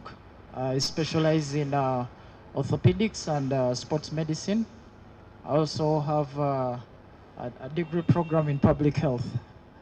So that's why accepting the opportunity to be acting head of the medical commission for UVF was something I really loved, because I wanted to see how I can help volleyball athletes on a broader scale. I'm a health entrepreneur running a sports company. It's called FHNS, Fitness, Health, Nutrition, and Sports Company. It's a brand that has subsidiary companies under it, and our main aim is to solve different issues in African sports health. So we do collaborate with athletes in Uganda in different sports disciplines, like KCCA, Nkumba, but we are working so hard to see that we collaborate with all teams. And that's why I'm glad to be here to share my knowledge with you. My main area of interest as head of the medical commission is to share thoughts on how we can promote sports health.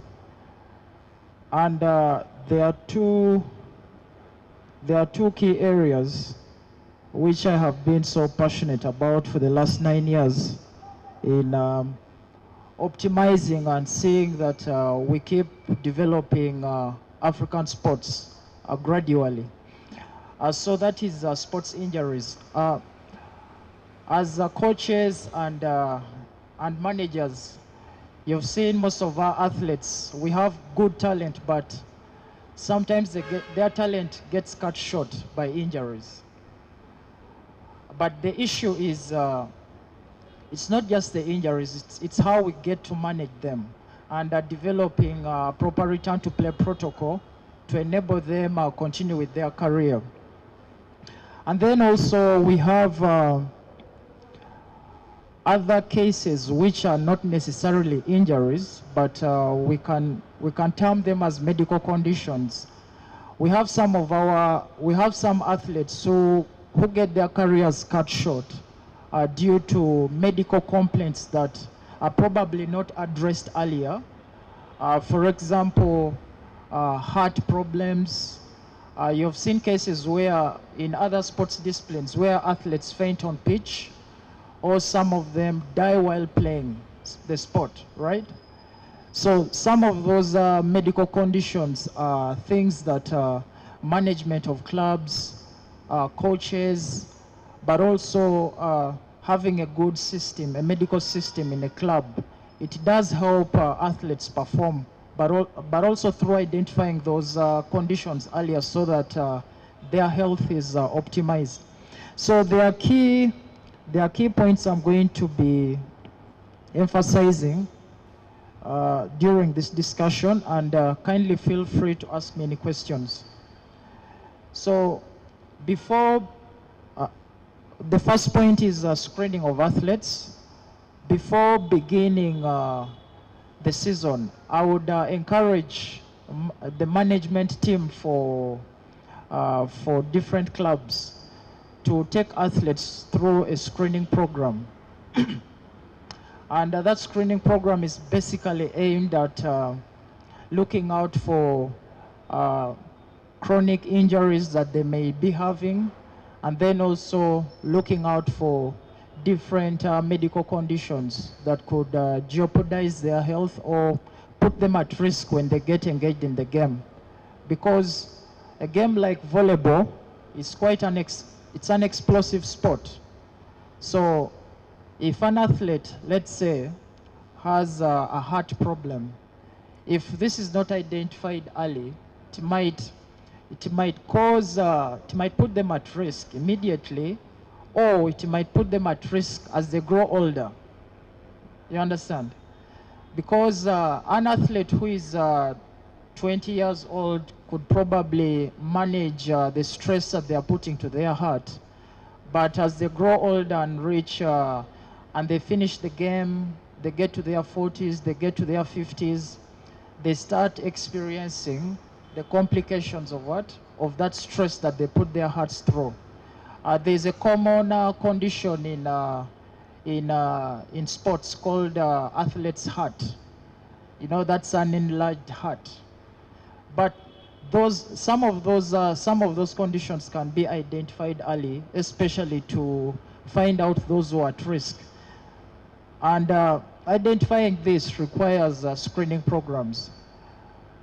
As a federation, we do have some questionnaires that we've established through FHNS, and I would encourage the management teams for different clubs to feel free to get in touch with my office through the federation or FHNS itself, so that we help in the screening process.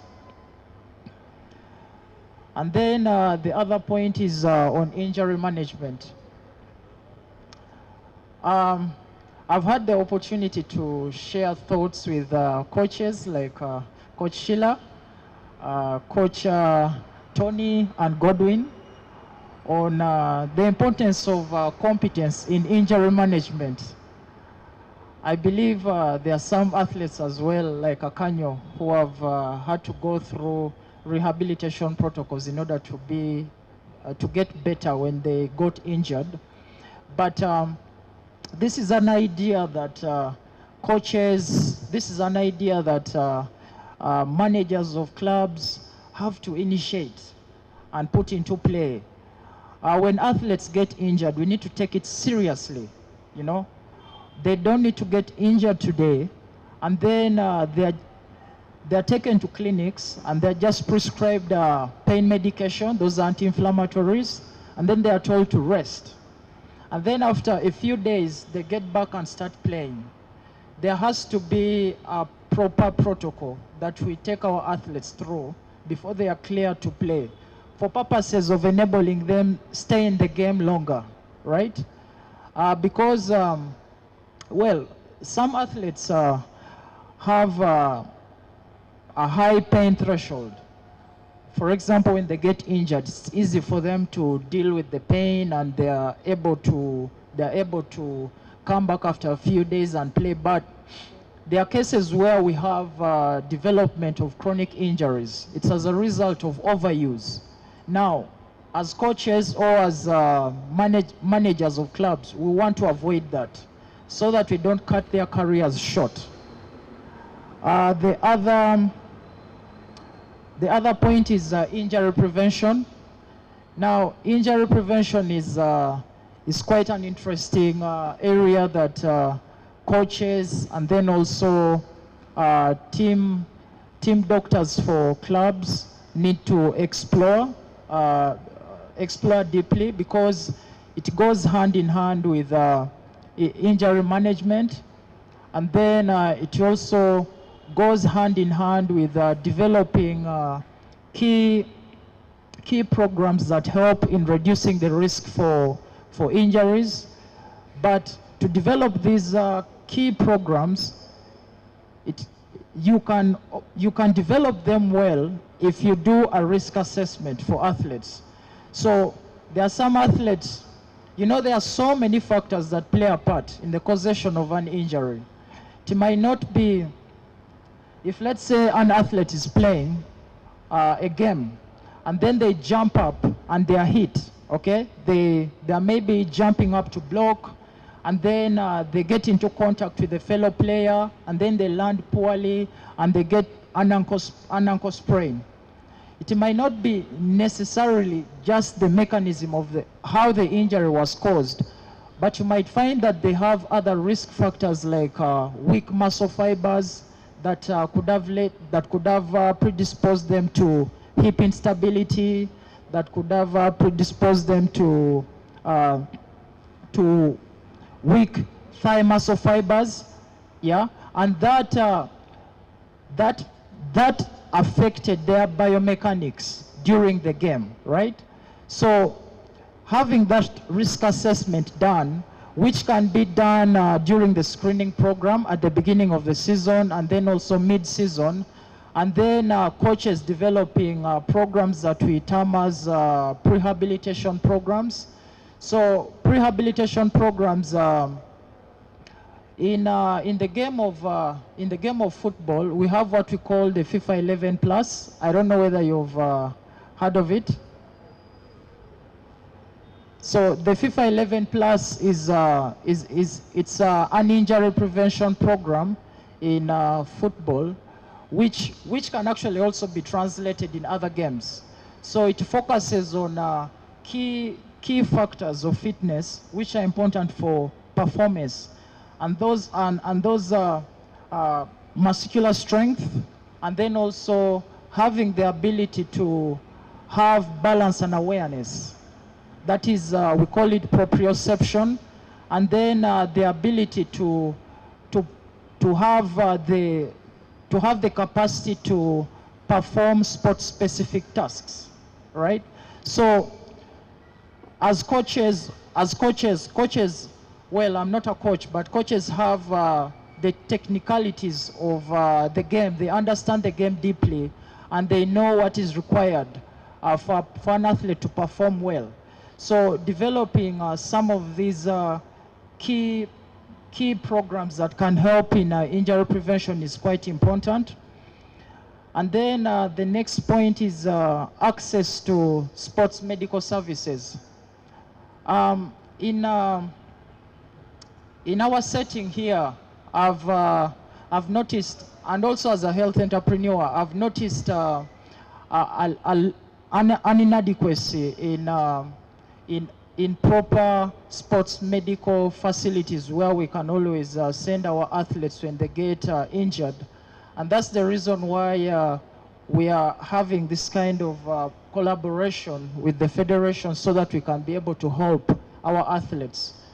Most of our athletes, when they get any kind of injuries, we take them to, they undergo the normal kind of treatment which patients who are not athletes undergo through.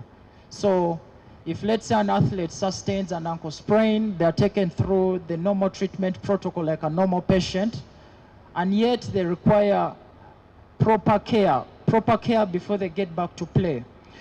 But I believe this can be solved through knowing where to send your players. And as a medical commission, you're totally free to get in touch with us to help you and offer you proper medical care, especially for your athletes when they get injured. But also, in case they require other complex forms of management like surgical approaches, we have various partners who we know how to handle athletes. So there are hospitals like KOSU, which are really good in surgical procedures, but also we have surgeons that we do collaborate with at St. Catherine. Dr. Senyonjo, he's a really good surgeon. But I believe as clubs, knowing where to send your athletes when they have different kinds of ailments, especially those related to sports injuries, it's very important in promoting their career. And then the other point is on training load. So training load is a key issue for coaches to take seriously, especially on the issue of injury prevention. And that comes at the beginning of the season, and then also mid-season, and then towards the end of the season. The way we offer our training programs in regards to the sport-specific training programs, and then also other training programs that athletes have to go through in the gym. We need to find a way of how we can balance the volume and the intensity so that we don't drive our athletes to fatigue very fast, because driving them to that level, making them peak to fatigue very fast, does affect their performance. But all this, it affects their performance and then it predisposes them to getting injured. But I believe understanding this deeply, I believe Coach Tom shared something about that. But I believe understanding this deeply as coaches and also having interactions with your team doctors and also your physiotherapists will really help your players perform well. And then there's an idea on unloading. You know, sometimes we take our players through different monotonous forms of training. Let's say they are volleyball players, and then the only kind of training programs that we take them through is volleyball. So there's this idea which we can always try to implement, cross-training. So cross-training is engaging players who perform a particular kind of sport in a different kind of sport to help them develop certain areas that they are not good at, especially key issues of performance like agility, key issues of performance like reaction, and then there's most sports disciplines have particular muscle fibers that are normally used, right? So some muscle fibers are not utilized, but if let's say you have volleyball players and then you engage them in the game of soccer or you engage them in swimming, it's also helpful to them to develop muscle fibers that they don't normally use when engaging in volleyball, but that can maintain their level of fitness, but also prevent them from getting injured. Because having that synergy on that synergistic support amongst all muscle fibers in the human body, it's quite important to reduce the risk for getting injured. Then there's an idea on recovery. Recovery either during training and then also recovery during games. It's quite an important thing or an important aspect for coaches to look at, especially if you look at the number of training sessions that we are having and then also the number of games that athletes are going through. It's very important for coaches to balance that out so that we prevent them from having that risk of getting injured, but also overtraining with less recovery can predispose athletes to exercise-induced illnesses. And currently we have a respiratory disease or an epidemic amongst us, COVID-19. So here's the idea. Whenever you train or whenever you engage in when you engage in any kind of exercise that stresses your body produces white blood cells, right? So they spike up, okay? Now, when they spike up, after training or after engaging in that kind of explosive workout or intense workout, well, the intensity depends on the volume or the amount of resistance that you're offering it. So the white blood cells spike up, but then they fall to levels which are so low, okay? Now, levels that are so low reduce your immune response to opportunistic infections. And that's where athletes who tell you that I'm fatigued or I have flu, when you look at their history, when you look at their history and try to ask, you'll find out that the kind of load that you're offering them is actually reducing, it's kind of affecting their immune system. So as a coach, understanding ideas on recovery in regards to the training load is so important. But as we do train and then also as we do engage in games, there are recovery protocols like ice therapy, That's called therapy. Most games like rugby do engage in it, but ice dips is something, it's a protocol that we can engage our athletes in to calm down that inflammatory response that takes place as you engage in sports. And then we have other recovery protocols like flexibility sessions. Those are stretching sessions, because most athletes are not so well conversant about stretching. You see, when they're beginning games, the way they do their stretches, their dynamic stretches and the static stretches, sometimes they don't do it well. But as coaches, understanding on how to encourage them to do stretches properly, or even demonstrate for them to do these stretches properly, will definitely reduce the risk of getting injured. And then we have other protocols like myofascial therapy. There's what you call a foam roller. So a foam roller is it's a tube. I think the listeners and the audience, there's a tube called a foam roller, which is used for relaxing the fascia. So the fascia is, so we have the skin, all right? And then we have, before we get to the muscles, what covers the muscles is the fascia, all right? So in most cases, athletes who sustain hamstring strains, sometimes it's not entirely the muscle fiber which is tight, but it's the fascia which is tight, all right? And if a fascia is tight, it prevents proper contraction and relaxation of muscles, right?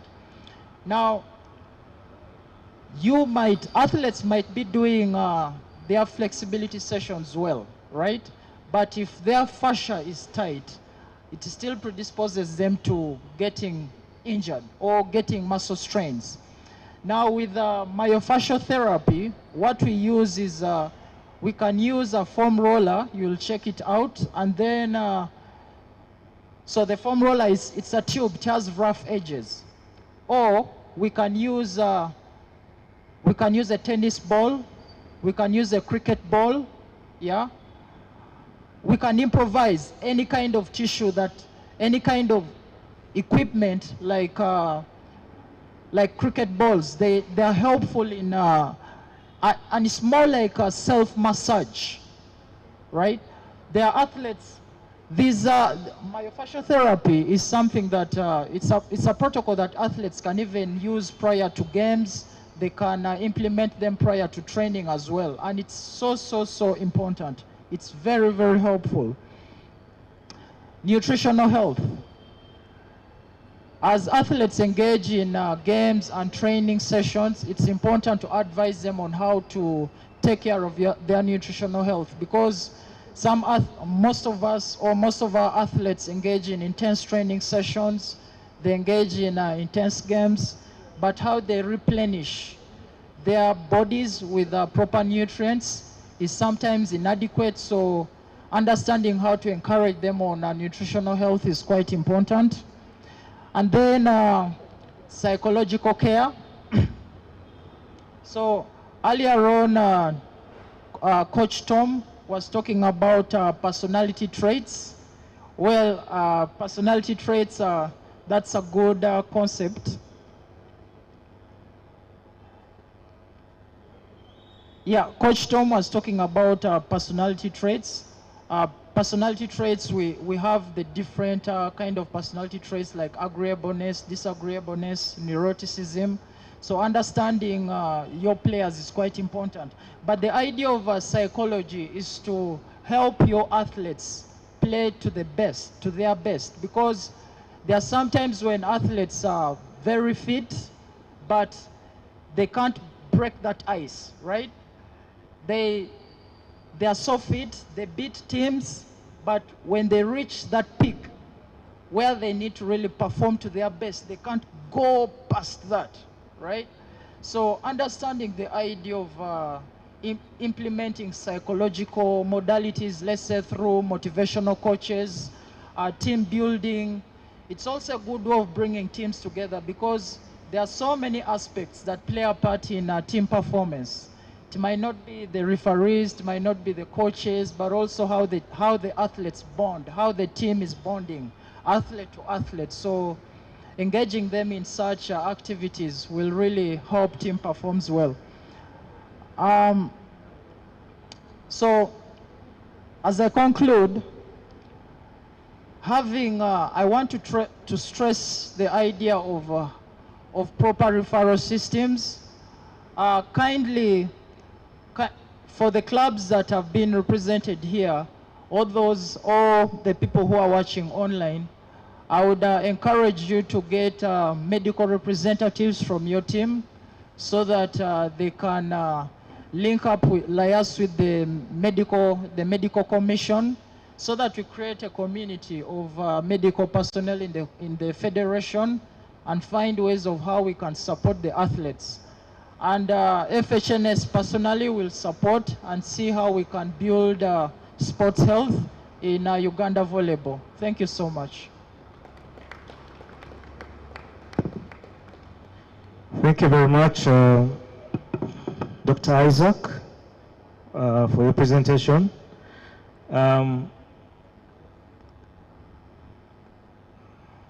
Dr. Isaac recently offered free rehabilitation to one of the players, athletes, that is Rukundo of Sports. For the people who were here and watched the injury the gentleman sustained, most people believed it was probably a fracture. But he's, together with his firm, they've been able to monitor the gentleman, and today I saw him out of the cast and working almost with minimal support.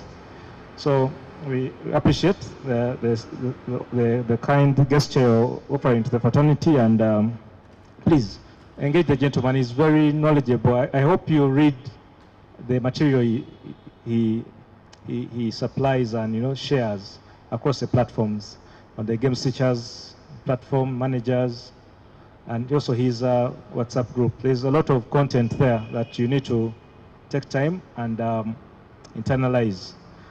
But he's made a plea, please single out some of those resources that can support in terms of medic, and he'll be able to help.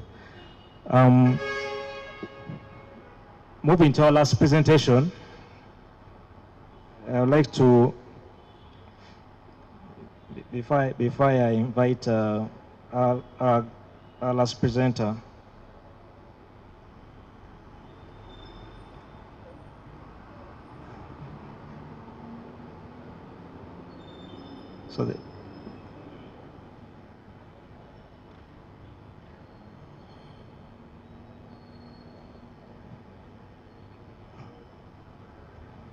our next presenter is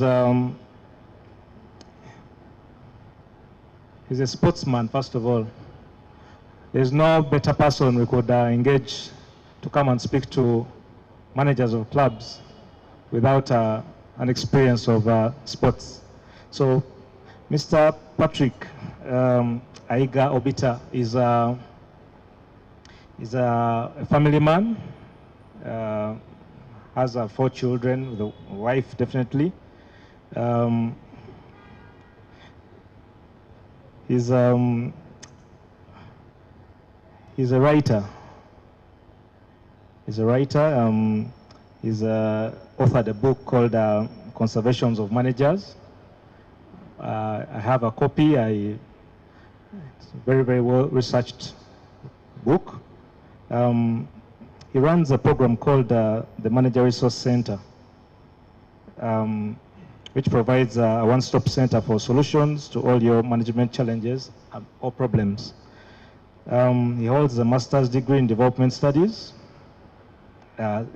specializing in NGO management. He also holds a Bachelor of Science in Agriculture from Macquarie University.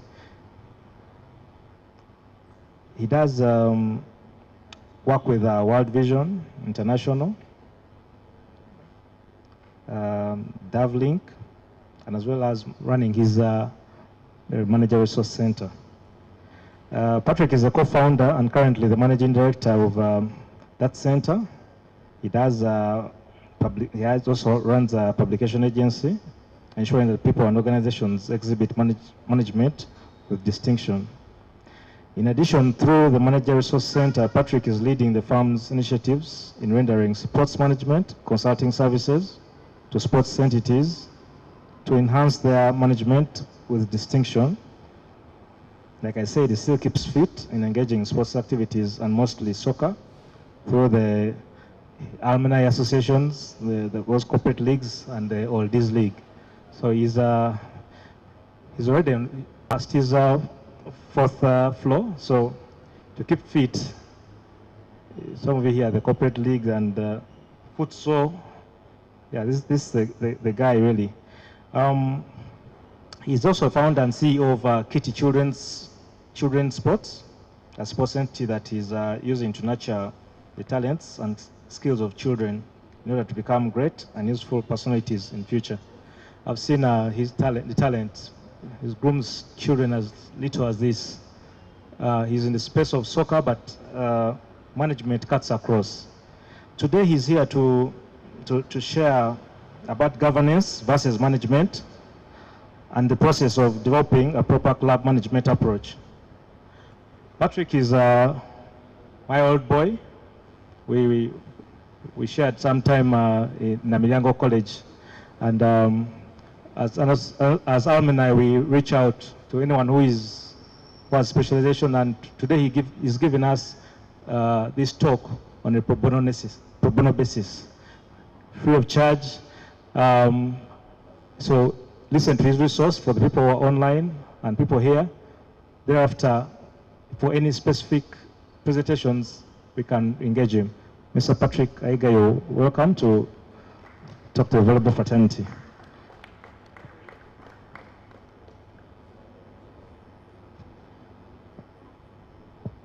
Thank you, Godwin. Thank you. Could we stand up, please? Can we stand up? Can we stand up? Stand up. As sportsmen, and also when you're not a sports person, when you oversit, it's not a good thing. Especially when I'm doing my work, I can sit the whole day. But I know the time that I need to hit the field, okay, and do an exercise. When I start feeling my back is paining me. And when you sit for that long, there's something wrong, okay? You're either sitting on your veins, on your nerves. Before you know it, you may easily collapse here, okay? And the doctor rushes to you. I think I'm not wrong, all right? Yes, so please have a seat. I just wanted you to have a stretch. Thank you, Godwin, for reaching out to me to come and talk to the Volleyball Federation. And I want to thank you, the President, for the good work that you're leading and your whole team. I do appreciate. Thank you very much. I do read some of these things I read them, I just keep reading them on the news, and I say, oh, there's some good things happening. Thank you very much for keeping that light shining and taking it up there. You're giving life, you're giving livelihood for this young generation, and that's appreciation that we really, really, really give to you and your team. Thank you very much. And for all of us that have come, the coaches, the managers, the captains, thank you for coming. I'm not a teacher by profession. Mine is going to be an interactive one. I'm going to talk about management. I can talk about management the whole day, the whole night, the next day, the other day without stopping. Because I'm just passionate about it. And it's the one thing that I've known Godwin with. Since we entered Namilyango in our senior one, his path was volleyball. And he has gone through that volleyball journey up to now. Thank you for keeping in there. Okay? Thank you for keeping in there. So, that is his passion. One of my passion is management. I hate seeing people managing others the wrong way. I hate injustices. that we as managers, as captains, as coaches, actually vent onto the people that look up to us. So if I have opportunities to have that changed, I take it on. I take it on. And that's the driving thing that takes me with the Manager Resource Center to make sure that we see people exhibiting management with distinction. You don't know the future of that person that you're killing because of the kind of things that you are taking or you're showing them that is not right. So I'm going to ask questions. And I want some responses from you. What are the pains or the celebrations concerning management that you've gone through or that you're experiencing? What are the pains? Okay? Just help me. What are the pains or the celebrations when we talk about management? Yes. What are the pains?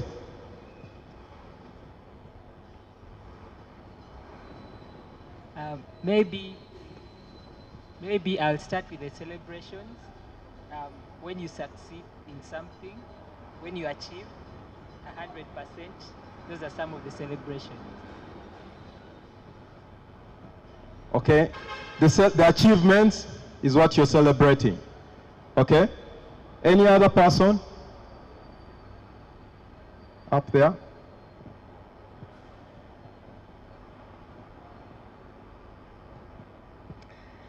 Part of the pains are the decisions you take, and then achievements is, I don't know how to put it. When you set the pace and you don't have people to follow you, to fill in your shoes. I don't know. Should it look like a succession plan? Something like that? Like managers, we tend to take on a role, but we don't model people to take over when we retire or when we are handing over. Then you find the consistency in managing something is not at the same level. Okay? You start something good, but it's not sustained. Okay? You put all your energy in, and nothing comes out at the end of the day. Yes, Coach Sheila, if I'm not mistaken. Yes, thank you. The celebration is seeing growth or improvement. The painful part is where you have people who are moving in a pretext of I know. That's the frustrating part. So you feel like you're hitting a dead wall and you can't help them. For me personally, I just feel like I've not achieved if I don't get through to someone. But the highlight, like I said on the other side, is seeing people grow, get better, whether it's just management or skills, that's a highlight. Okay? When you see people get to the next level as a manager, you are happy, isn't it? All right? And the pains you get when some of those are not working out. I feel what you're going through. Now, as I was writing and I was coming up with this presentation, I just want to, first of all, congratulate the Uganda Cranes for being the best team in East Africa. You did something that was amazing that we'd not seen before. Your first outing, and then you're the fifth. That was great, isn't it? That was great. I really appreciate that. You know, and there were many people that wrote about the Federation and the Uganda Cranes during that period of time. And I so happened to read some of these articles. One of the persons that wrote it was, there was a sportsnow.ug, okay? Sportsnow writers. They wrote something about why you actually excelled. And if you didn't read this article, they actually talked about 5 things that were that contributed to the success of the Uganda Cranes volleyball team. Now, the first thing they said was about the coaching. You, the coaches here, that you had the right skills and the competences to actually coach the team that you are there. Isn't that lovely? It's lovely, okay? The second thing they said is, you, the coaches, gave the young players a chance. You gave them what? I remember the time when I was in school, senior 1, senior 2, when it was time for the school team, soccer team, who would the guys be coming out? The senior 5, because they are tall, and the S4s and the S6s, and these guys are bouncing on the pitch. They don't come and even train. So when it's game day, they'll come and train for like 2 days, and then they start bouncing. You're a young boy, why? Do you think you're going to start before me? Okay? So what do? We coiled on you. But some of us, because you are more skillful and more talented than them, you actually get ahead of them. And that can only happen if the coaching is right. You get the young children, the youngsters, a chance to compete. Thank you very much for doing that. And because of doing that, the older people were threatened, isn't it? They had to pull up their socks. And the third reason was competition for those places. Everyone had to fight to be on that team. That is a very good thing that you should be having. So as a manager, how do you create that situation that anyone on that team does not think that they are going to start if they are not good? I'll give you a snippet of something that happened. I finished senior 4, I go back to senior 5 in Namiyang again. Now when I reached senior 5, now these kids who are in S3, these were the boys now on the school team. But what happened? The reverend, the father that was in the school, started coaching the children how to play soccer. Now these were young boys. They would touch that ball, pass that ball around, and you chase it like a headless chicken, and you cannot get this ball. So the father changed the whole system of how people get onto the team. You don't train, don't come. You want to be on the team, hit that pitch. Okay? 70% of the school team was the young kids. We were making like 30% with the old guys. Okay? For me, that's a lovely thing. Now, when you're walking out, you know there's a transition of people coming through. And that's what you've done. Let's keep it up. Let's not stop with that tournament. The other thing that they say in that article is the mentality of the players. If I'm a player, when I know that I cannot make it, I'm not going to make it, however good I am. You as the coaches, you as the managers, you as the players, you as the captains, you're supposed to play on the mentalities and the thinking of the team. They had the right mentality. Whether there was COVID, they said COVID is not going to stop us. We're going to step over this COVID and we are going to perform. Isn't it? They did that. Mentality. Okay? The other thing is the planning. The fifth thing was about the planning, which was the federation's planning. They hit trainings much earlier than ever before. Which was not? Am I wrong? Now, if you're to look at those things, what I've talked about, that is about management. That is about what? Management. The whole question is, how intentional are you, each one of us, to get to those results? You don't just wake up, however good the team is, and you think that you're going to get it. No way. No way. You lose some to gain more. You plan now to gain in the future. Now, I know that the rest of the other players are looking and saying, there's that tournament coming through. I think I need to make sure I'm on that team. Because they know there's a balanced field. They take the best of the best. They don't take that I know and I'm the captain, you know, I'll just come and, you know, bulldoze people around. That can only be done with proper management. Without that, you're wasting time. And you're killing people's talents. And you're killing the livelihoods of these young people, young boys and girls. You're not in this position by chance. If you are there by chance, you are now supposed to change and become intentional. Going ahead, Kawawa Sports, okay? Kawawa Sports that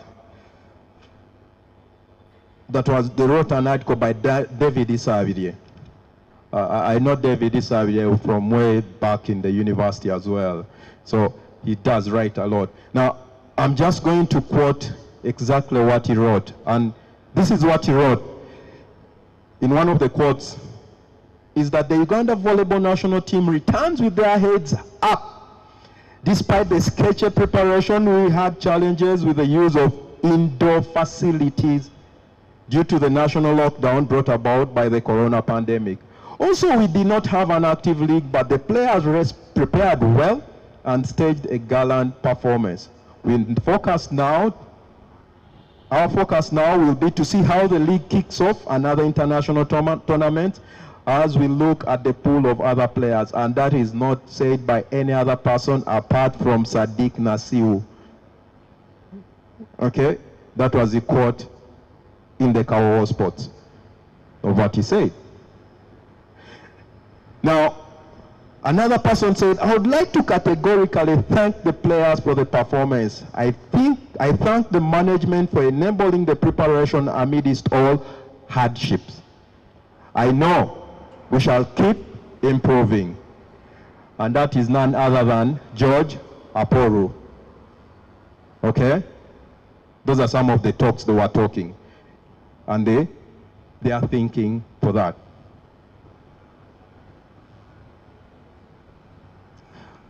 I want us to go ahead. I want to ask, what is a club made of? What is a club made of? York Volleyball Club, what is it made of? Yes?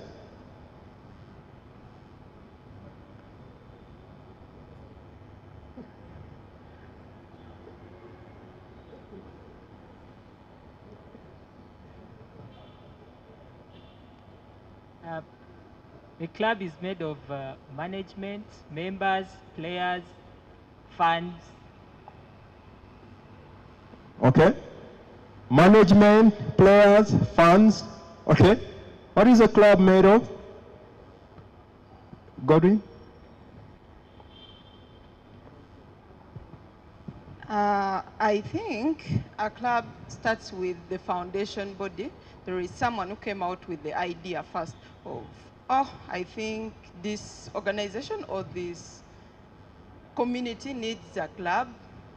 Then the management will come in and then get in players, get in maybe sponsors, and then funds come in too.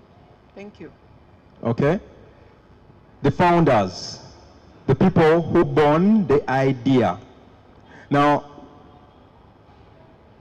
what we are talking about is people.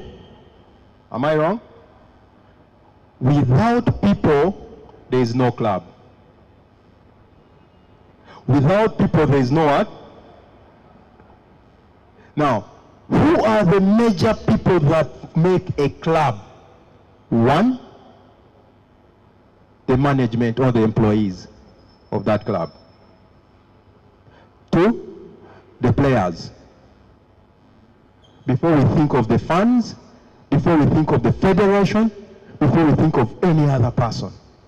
If those people are not there, forget about having a club. You forget about having a club. Now, those people are the spitting image of the club.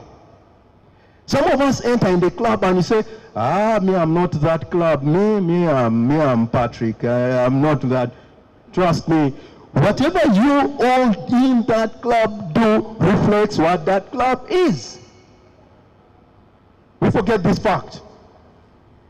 We forget the fact that we are the club.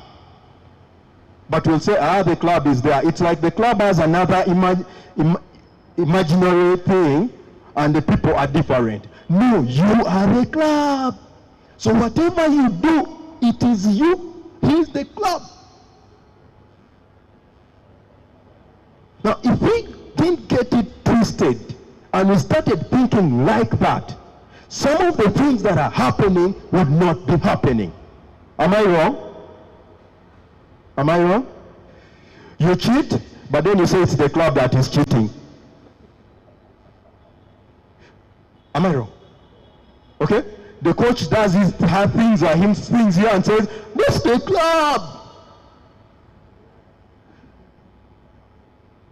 It is you who is the club.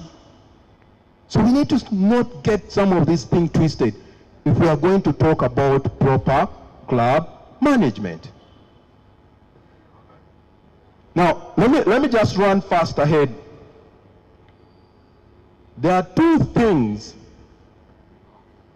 when you are talking proper management of a club. There's what they call the governance, and then there's the management. Governance and now, when I'm talking management, management is the art of getting things done through people. Through who? They don't just happen.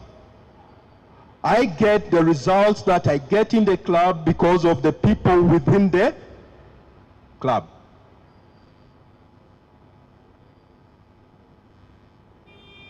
If you don't know how to make sure that happens, you are in a bad place.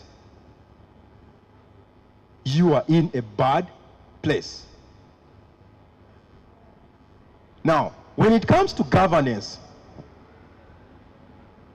governance is that sets up the systems, the processes, the controls, the accountability frameworks that has to be followed. Okay? Now the interesting thing is this. Management is the driver of governance. Okay? Management brings what governance is thinking about to life. It's management that you come on this court and you see the game playing. Okay? The game playing. It's not governance. But you know what's happening? You know what's happening? We've twisted those two things and they no longer have any separation between the two. I do a lot of things with companies and organizations and the others. And one of the critical things problems that the companies have is where do they draw the line between governance and management? Okay? Management is there and governance is also there. So what? Who is doing what? Who is overseeing the other? Who is overseeing the others? Okay? Who is overseeing the others.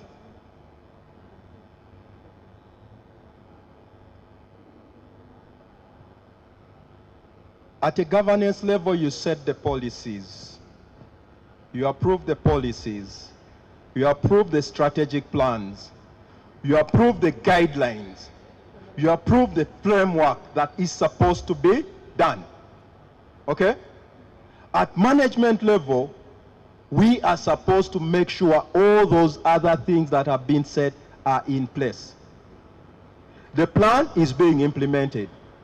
The policies are being followed. Okay? The budget is being followed. But you know what will happening here?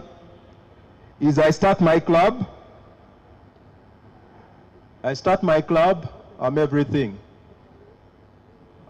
I'm the founder. I'm the board chairperson. I'm the treasurer. I'm the CEO. I'm the coach. I'm even the player. Guys, what results are you going to get? Okay? Just what results will you get? Can you divide yourself in all these things? I don't know whether Sheila and the others are laughing or I'm talking about you.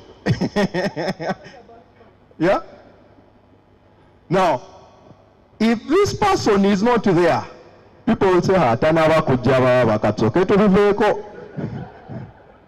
Tanawa kolachi? Katuliveko ate tunawa kolachi. Hey.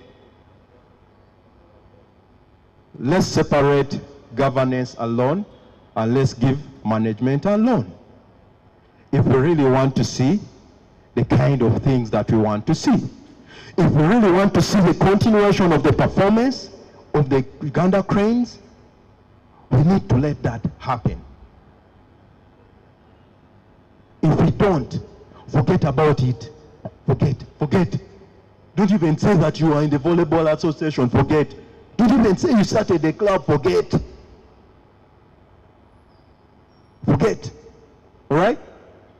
For you, you're the briefcase, you're everything. You're everything.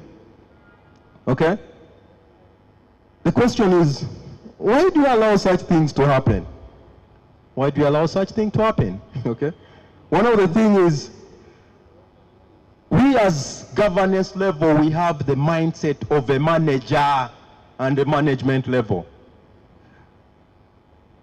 If I'm at a governance level, my whole thing is to think, where are we going? Why was this club formed? All right?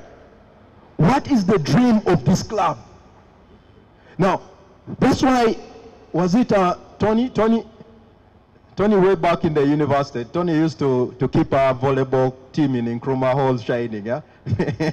Thank you, Tony. Now, that's why he's talking about the academies.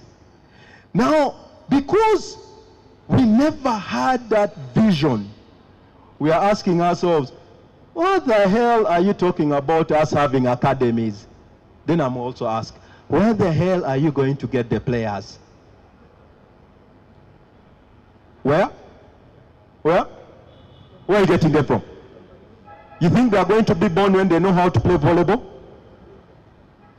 Now, that is one of the reasons I actually want to get back and nurture children. And I do some of these coaching courses, not because I want the big guys, I want the young children to be done and trained in the right way. Do you know how many children are missing out? Some of them, you're training them the techniques that they should have learned when they were young. Now they should be training them reading. When this person does this, expect this. But you're training them, how do you set the ball? How do you spike? Why do you start talking that? Grown-up people, you start telling them how to spike? You should have taught them in the young thing.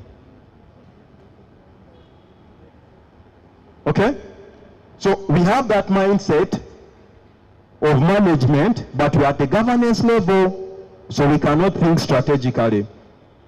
Now, when all this is done, I know there are very many other things. I'm just going to go very briefly on how you can actually rectify some of these situations that is happening. And I'm going to look at it as the process of a proper club management. Now, the first step is for us, one, define and adapt your club governance model, vision, mission, and core values. I don't know, Mr. President, I was trying to look at the Volleyball Federation website, and I was so interested. I wanted to see what the vision is. What are the core values? And I do not see anything. I don't know whether I'm right or I'm wrong. Am I right? Are they there?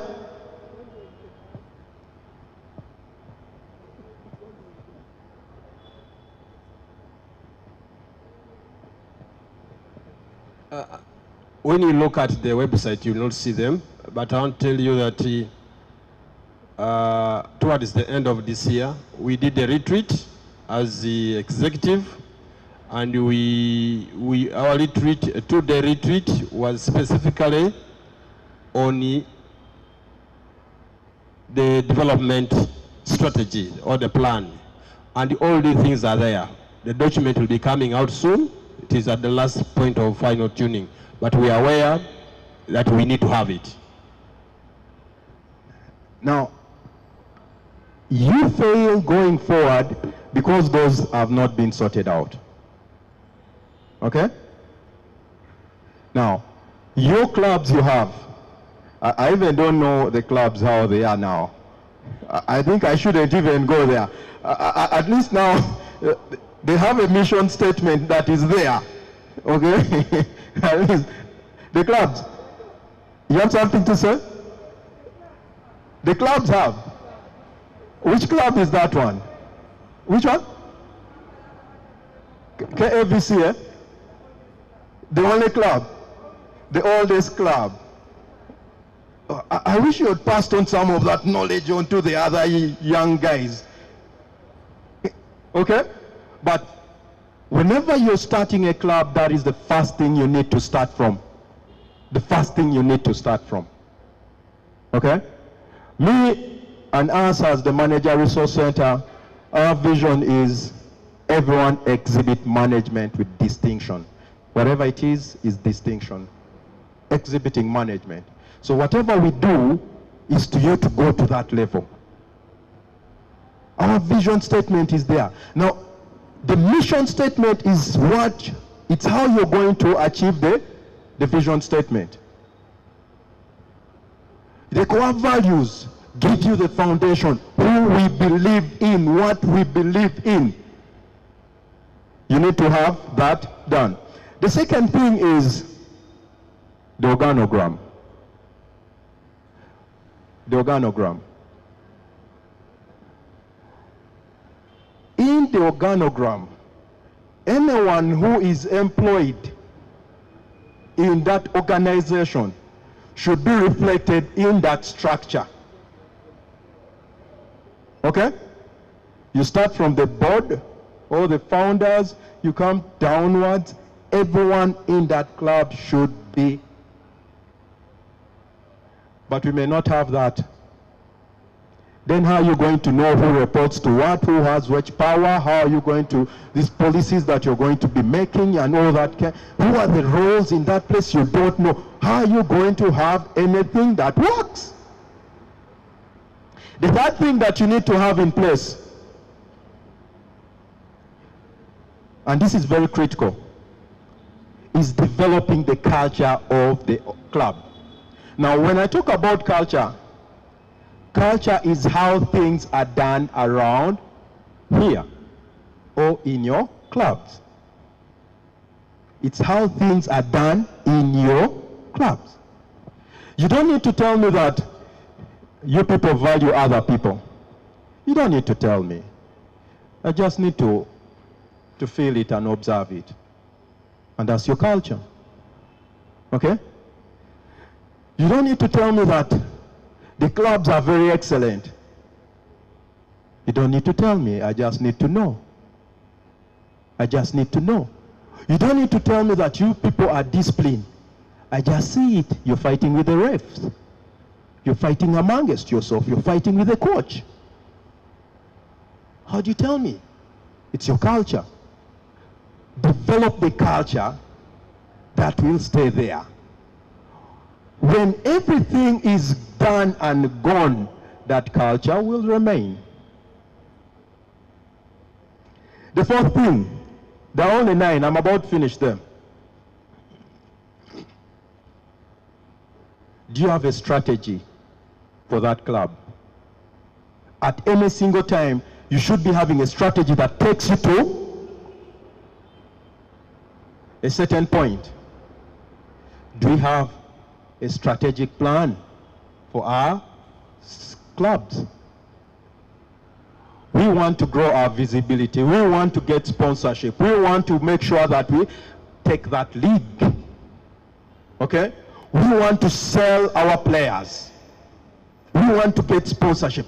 Do you have them in the plan?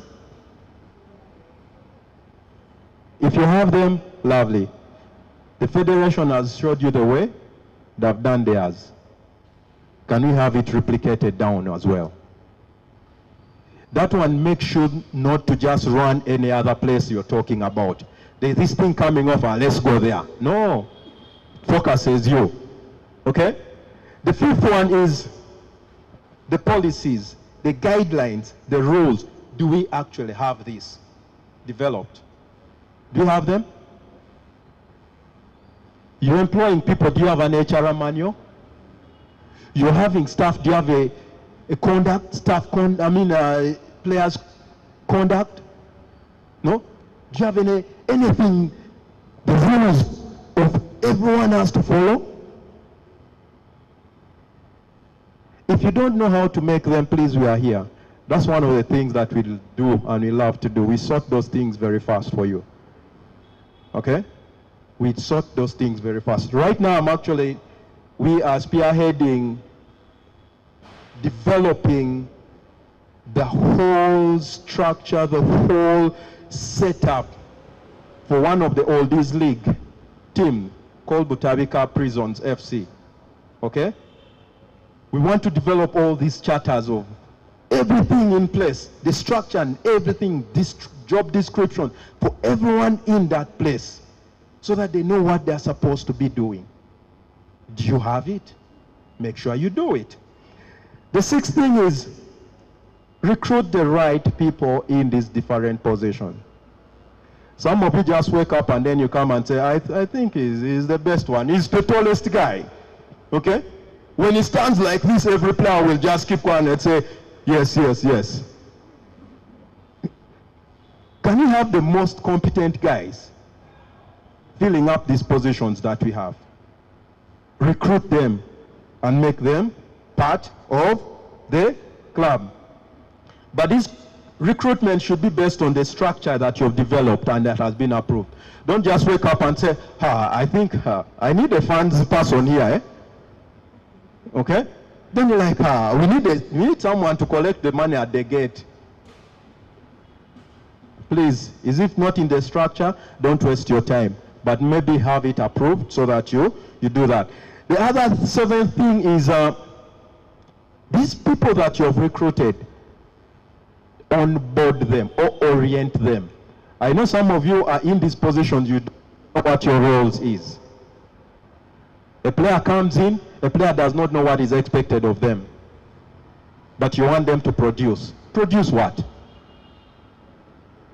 Produce what?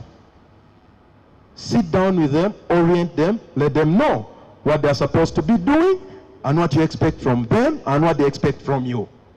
Orient them on the technical thing. The player has come to play. Some of them don't know that it's a job. You tell them that it is a job that you're coming to play for us. so that he knows. Okay? Sort those things in the orientation. Tell them the club's virtues, the club's mission, everything about the club. Let them know.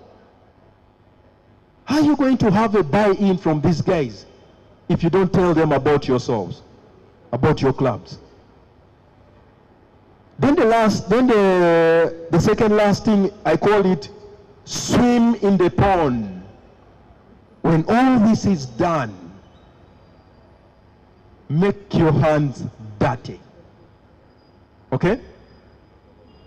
By making your hands dirty, are you having effective meetings happening in the place?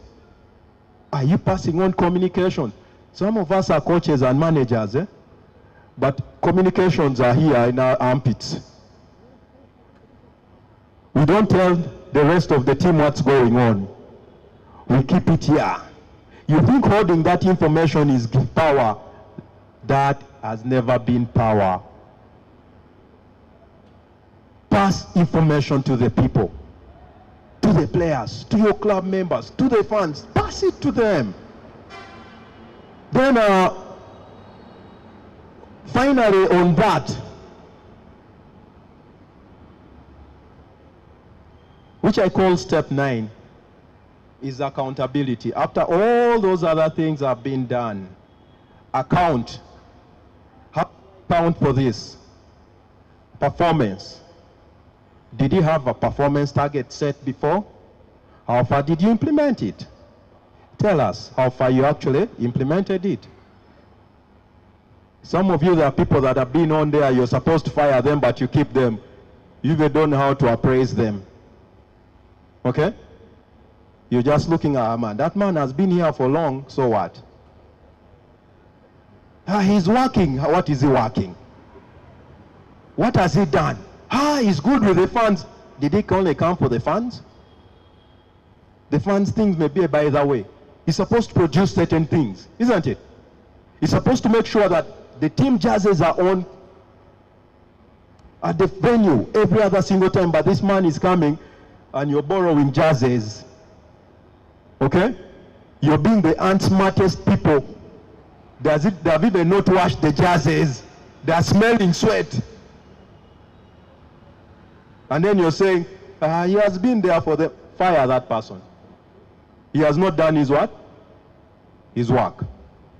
So all this performance management helps you to evaluate whether there is change or there is progress by each and every other person that is involved. If you do this, if you do some on all these steps that I've just told you, you're talking proper management of your clubs. You're talking proper management of your club. So I just want to say, people form clubs, and without the people, there is no club. However, you need to be able to effectively and efficiently manage the people in order to achieve the club's mandates. Okay? It's not going to be obtained on a silver platter, but there is need for intentionality, just like that has been undertaken to shed light on the importance of proper management practices for all the clubs. This will help increase on your brands, the livelihoods of the players and their dependents, and put the sports of volleyball at the space it needs to be in. And I just want to say thank you to the executive for giving me this time to engage with your team. Thank you very much, and may you be blessed. Thank you so much, Patrick.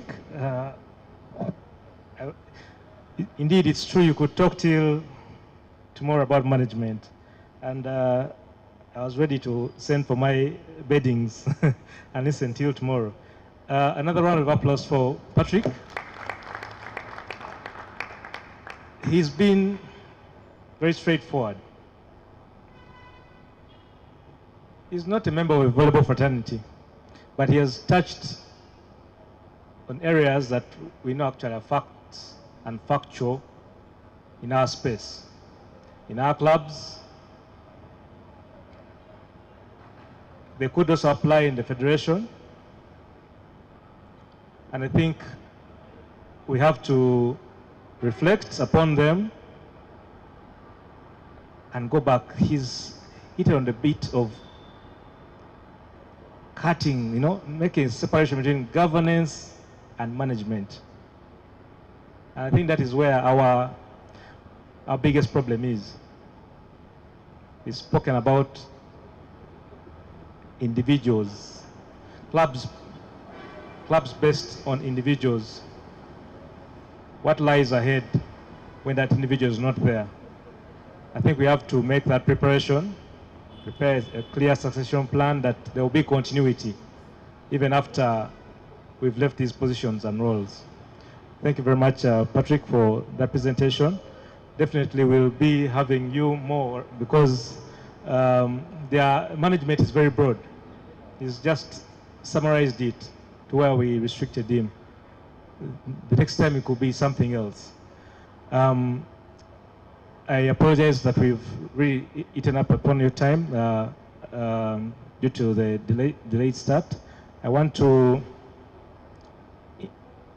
before I invite the President to close this symposium, I want to give my first Vice President, also the Head of Media Commission, just 5 minutes for him to make a quick communique.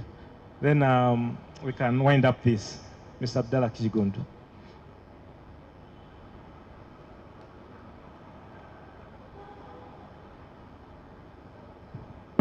Thank you. General Secretary. Protocol observed, Mr. President, our guest of honor, Patrick, and the most vital partners in the Federation. Good evening. Management and governance. Let us take this seriously. Management and governance, we have this accurately. We are not going to have anything quarreling, especially in terms of the referees, in terms of clubs, in terms of how you manage yourself. It is something, I'll take an example of myself. I picked it up 4 years ago, and I'm practicing it. And it is not misleading me. Now, my duty is about media. Clubs, captains, and coaches. I will begin with captains. At least we can send back this information to our players. Try to manage yourself in terms of media. Try to manage yourself in terms of media. Sometimes these journalists are going to call you. We don't know, you don't know how and when you're speaking at what place. Try to follow the club's protocol if you are going to speak anything regarding the club. If it is something personal, it is always starting with your name and how you are going to speak. So manage yourself accordingly. But my major emphasis regarding clubs is let us use the space. Social media, Twitter. I know Facebook is banned here, but we can access it. I don't know whether I'm part of that group. Let us try to occupy that space of Twitter, all kinds of social media, to brand our clubs. As UVF, we are trying to do our best, but sometimes I'm feeling we are trying to push ourselves so much. If we see clubs also trying to do their best in managing their pages, it becomes very easy for us to attach certain information in case we are trying to speak about a certain club. If in case we do not have such kind of pages, I appeal to my colleagues, please open up those pages, have logos recognized,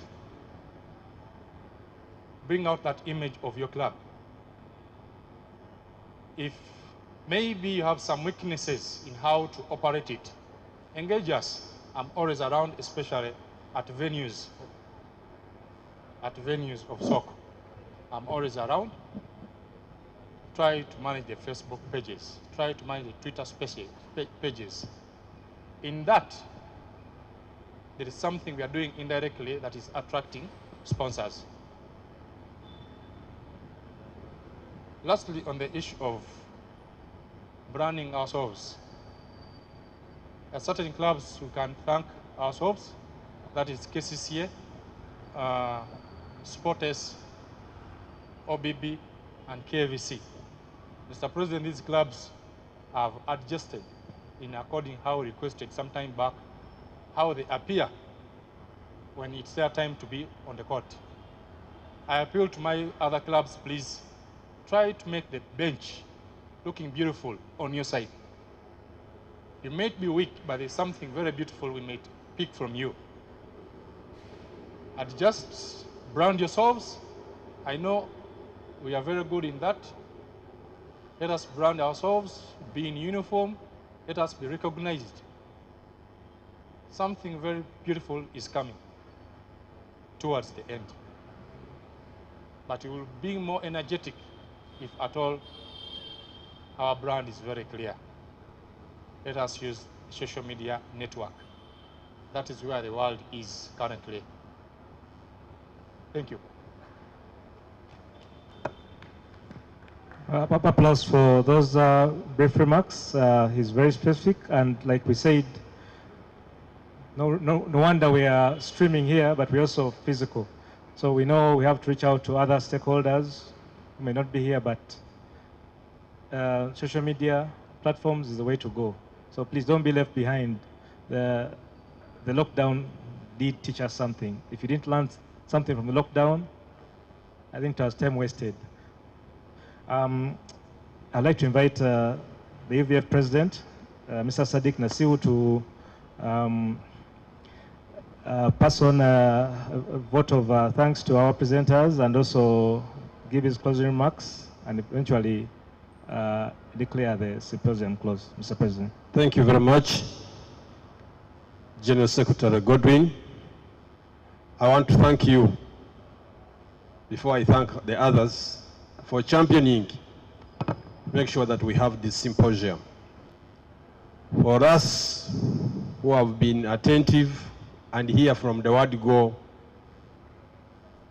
and those ones who have been following us on YouTube, there is a lot they have benefited, or there is a lot we have benefited.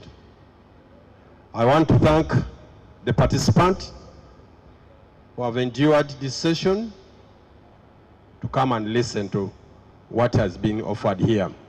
And to our presenters, some of them are not with us here because of time. We thank them. I want to thank the technical people at UVF, and more specifically, special note, I want to thank Patrick for the management component he has brought to us. Patrick, we thank you for the love of us in your presentation, and you clearly showed us that you're following volleyball, and we appreciate. I also come from a background of management and corporate governance. That's why I told you, as soon as we came in, this time we had to have a retreat. And we are fine-tuning ourselves. And there are many other documents of the Federation we are fine-tuning. We cannot move when we have not clearly identified who should do what, who should be where, and who owns what. We are doing that exercise. In the few period of time we have started this league, I think we have like 2 or 3 games to play, to go for the playoffs. Uganda Volleyball Federation is regaining its image. And this should not take it lightly. Regaining our image and creating a brand of volleyball is moving on very fast. And I want to let you know that some of us have not been prepared to go and look for sponsorship because we felt our brand is not yet there. But the sponsors have started calling us. I received a call 2 days ago from one of the banks in Uganda. Come and we sponsor volleyball. That gesture is not the guy, I don't know him, but by virtue that we have moved with this regular league on YouTube, in the papers, little complaints, a product is being seen despite the circumstances. They are calling us to go and sit on table to see what they can, how they can help us. But that helping brings problems. When money comes, sometimes we have been poor and we okay. When money comes, things change. Things change. Sometimes you think either money is the devil itself. It is better you need to stay poor. But let us go for that devil and go with that challenge. So I'm really happy that you guys have had this thing is recorded, and we shall request Patrick and even other presenters to help us with these presentations so that we can share them and other people appreciate. And where possible, you can take up the Patrick's role in your clubs and you also congregate people and tell them of these 9 points.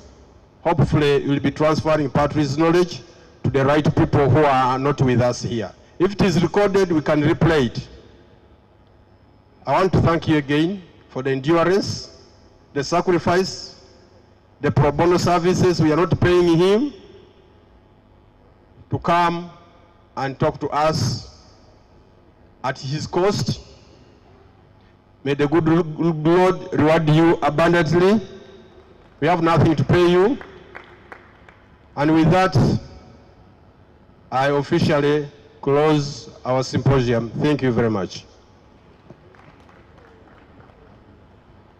Thank you very much, President, for your closing remarks. Like President mentioned, this is the start of many of these series. So we'll be handling different targeted groups and stakeholders at different times. You already had Innocent requesting for something with the managers before the start of next season. So we'll probably look into that. There are new rules that have come into play, which probably his commission will be rolling out next season. So we need to onboard people so that they are familiar with them before we start to implement them. I thank you again for honoring our invitation and really sticking with us, and also the people online. Thank you for the following and the participation. Thank you for the questions that came through. I wish you a good evening and Jenny Masses. Thank you.